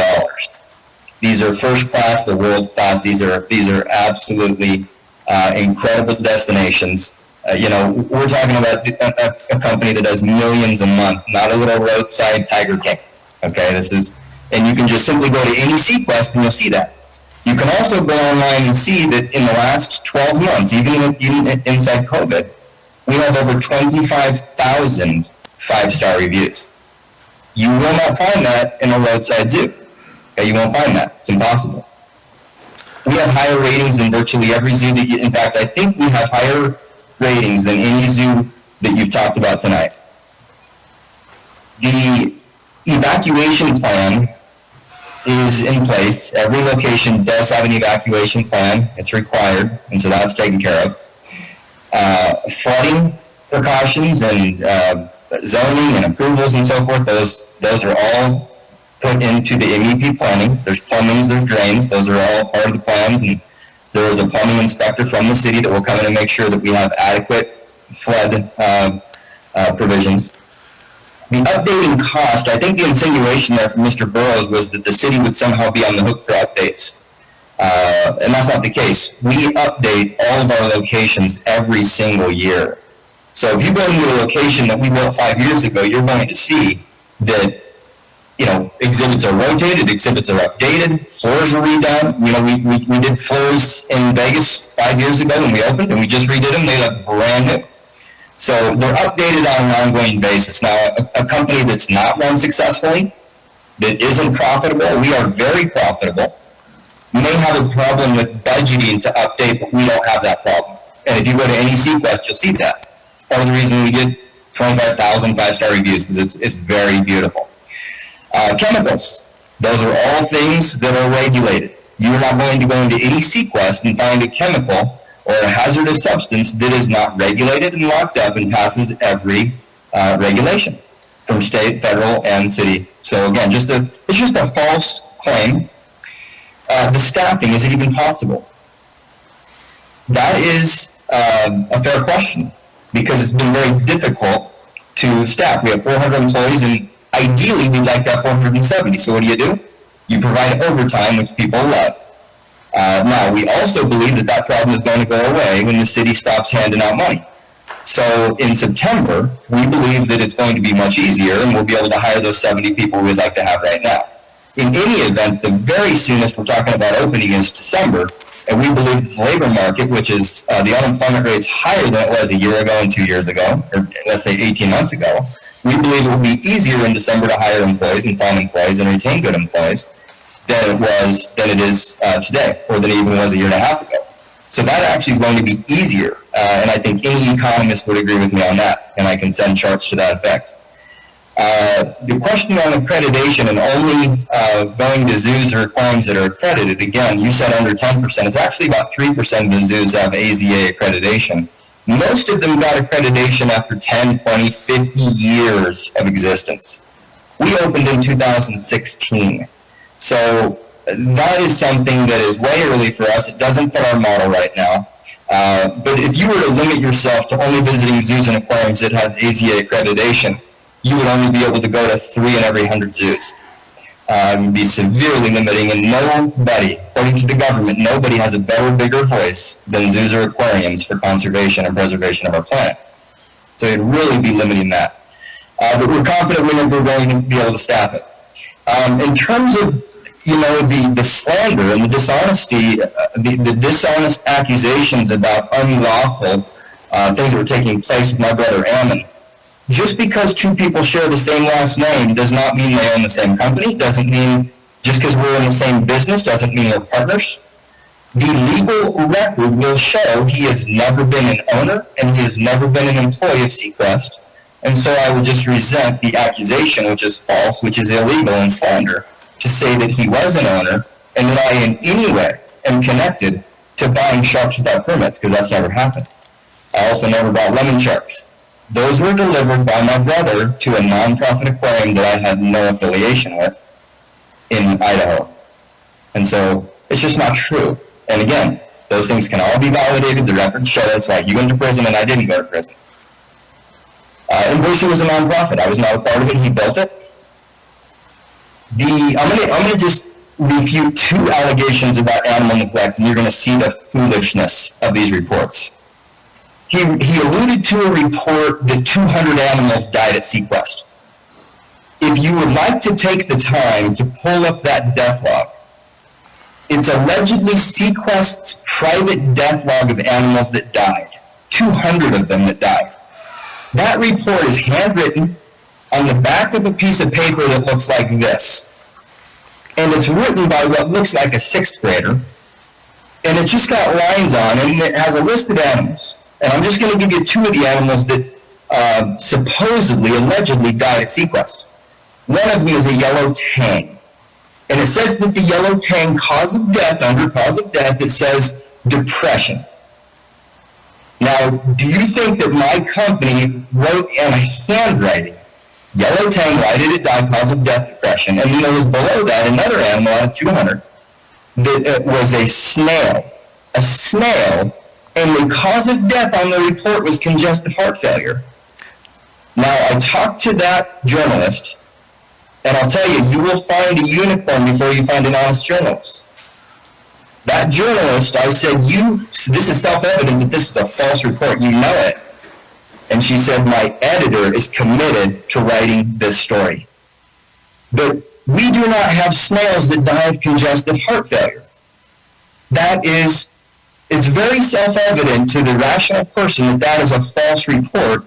Sequest's report gets circulated to the vet, to the marine director, to the general manager, and to me.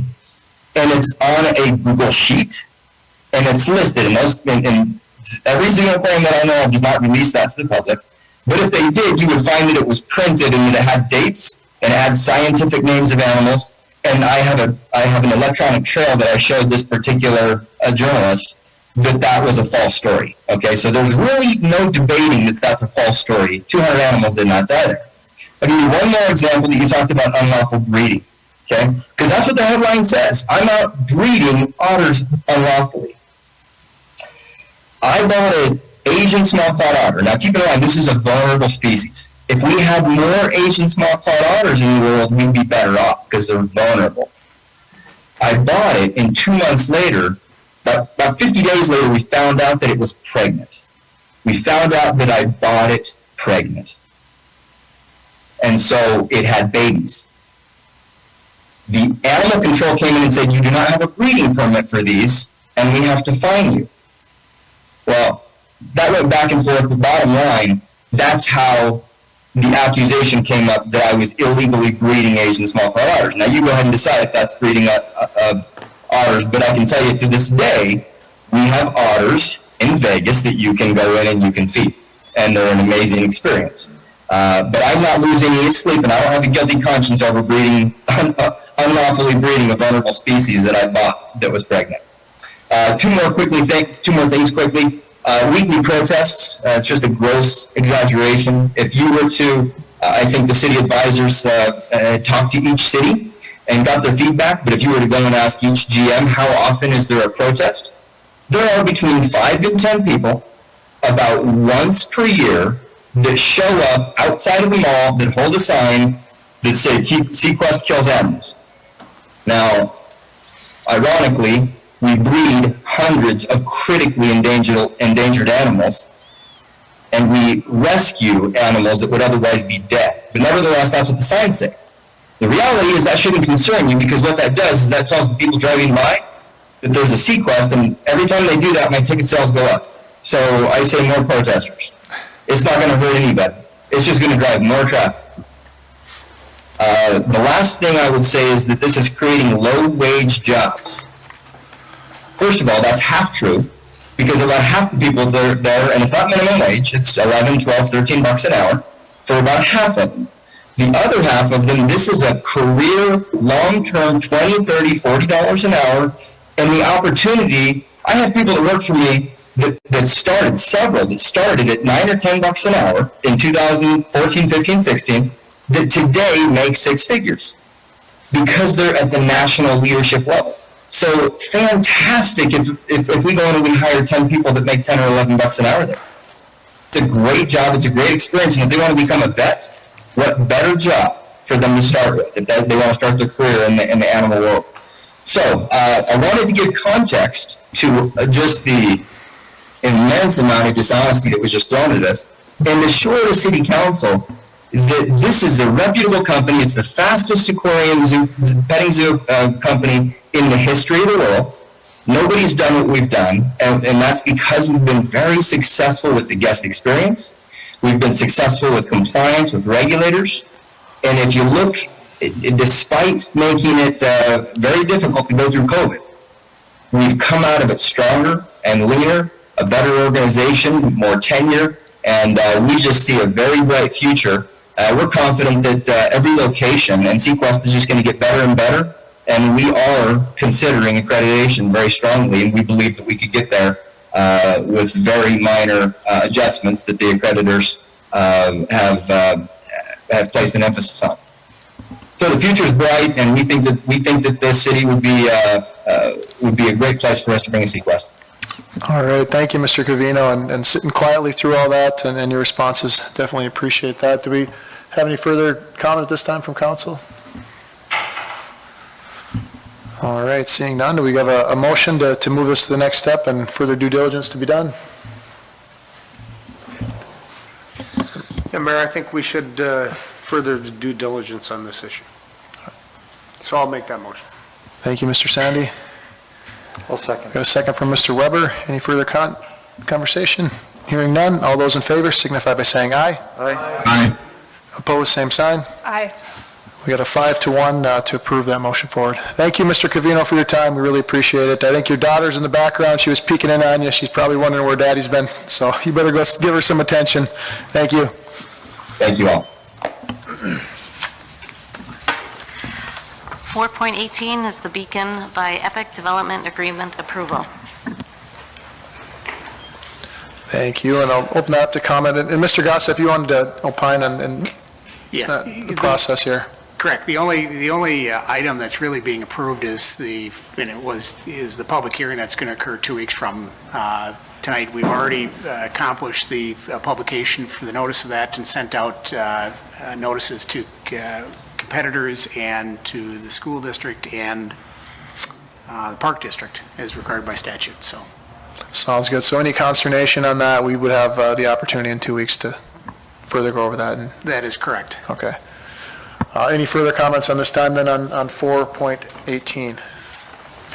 Mayor, if I could. Yep, Mr. Veen, please. Yeah, I would definitely want to see us move forward with the public hearing and have some time between now and then. I think my concern still is how the operating plan is going to be addressed on who's going to manage it, what the costs are going to be. I would just like to do some more diligence between now and the public hearing. So I'm ready to vote to move it forward.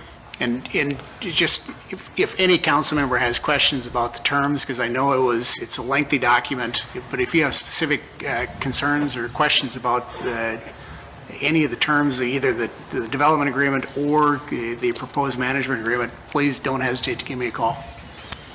All right, was that a motion, Mr. Veen? Yes, it is. All right, we got a motion. We have a second? Second from Ms. Mock. Any further comments at this time? All right, seeing none, all those in favor signify by saying aye. Aye. Aye. Opposed, same sign. That motion carries unanimously. We did have 4.19, which needed to be. 4.19 is the preliminary approval and introduction of ordinance to amend Chapter 14 City Code, Grand Forks Business District, to include the Beacon by Epic into the municipal parking system. All right, do we have a motion to approve the introduction of the ordinance? We got a motion from Mr. Sand. Do we have a second from Mr. Weber? Seeing no further comment, all those in favor signify by saying aye. Aye. Aye. Opposed, same sign. 4.19 carries unanimously. Number 5, information items. I do think we added one, but start with 5.1. 5.1 is the Human Resources 2021 second quarter staffing report. Thank you. And 5.2 that was added is a COVID-19 update. There should be an attachment. All right, thank you. Moving on to citizen comments. Looks like we're all cleared out, but city staff, we did have a number of comments which we filed as well related to Sequest. Yes, and all those comments were attached to the Sequest agenda item. All right, thank you. Citizen comment period is open. Citizen comment period is closed. 7, approval of minutes and bills. 7.1 is the vendor list and engineer's estimate as is attached. Get a motion to approve. Motion from Mr. Sandy, second from Ms. Mock. All those in favor signify by saying aye. Aye. Opposed, same sign. 7.1 is approved. 7.2. And the minutes from June 21st. Mr. Kavami, motions, and Mr. Sandy, President Sandy, seconds. All those in favor signify by saying aye. Aye. Opposed, same sign. 7.2 carries. It's approved. Mr. Phelan, it's been a long day. Do you got any comments tonight? If we don't want any filibuster from you, but we'll take anything other than that. So, A simple thank you. all right, all right. Well, with that, we will go to 9 mayor and council member comments. Mr. Weigel. No, thank you, Mayor. Mr. Weber, any comments? No, thank you, Mayor. Mr. Kavami. Mr. Veen. Nothing. All right, Vice President Mock. I don't want to drag it out, just when we're doing due diligence, please add any pending litigation to the Sequest thing. I think that would be pertinent for people to know. Thank you. Thank you. President Sandy? Thank you, Mr. Mayor. My motion to move that forward, again, as I mentioned before, I think we should be looking very broad. I think having an aquarium in our community, I think there's general consensus that there's support for that. So we should be looking in general, and hopefully maybe some other aquarium will jump up and boil up. But if not, this is a great opportunity for us. And I think we should also be looking at other locations just because that should be part of our due diligence. Thank you, Mayor.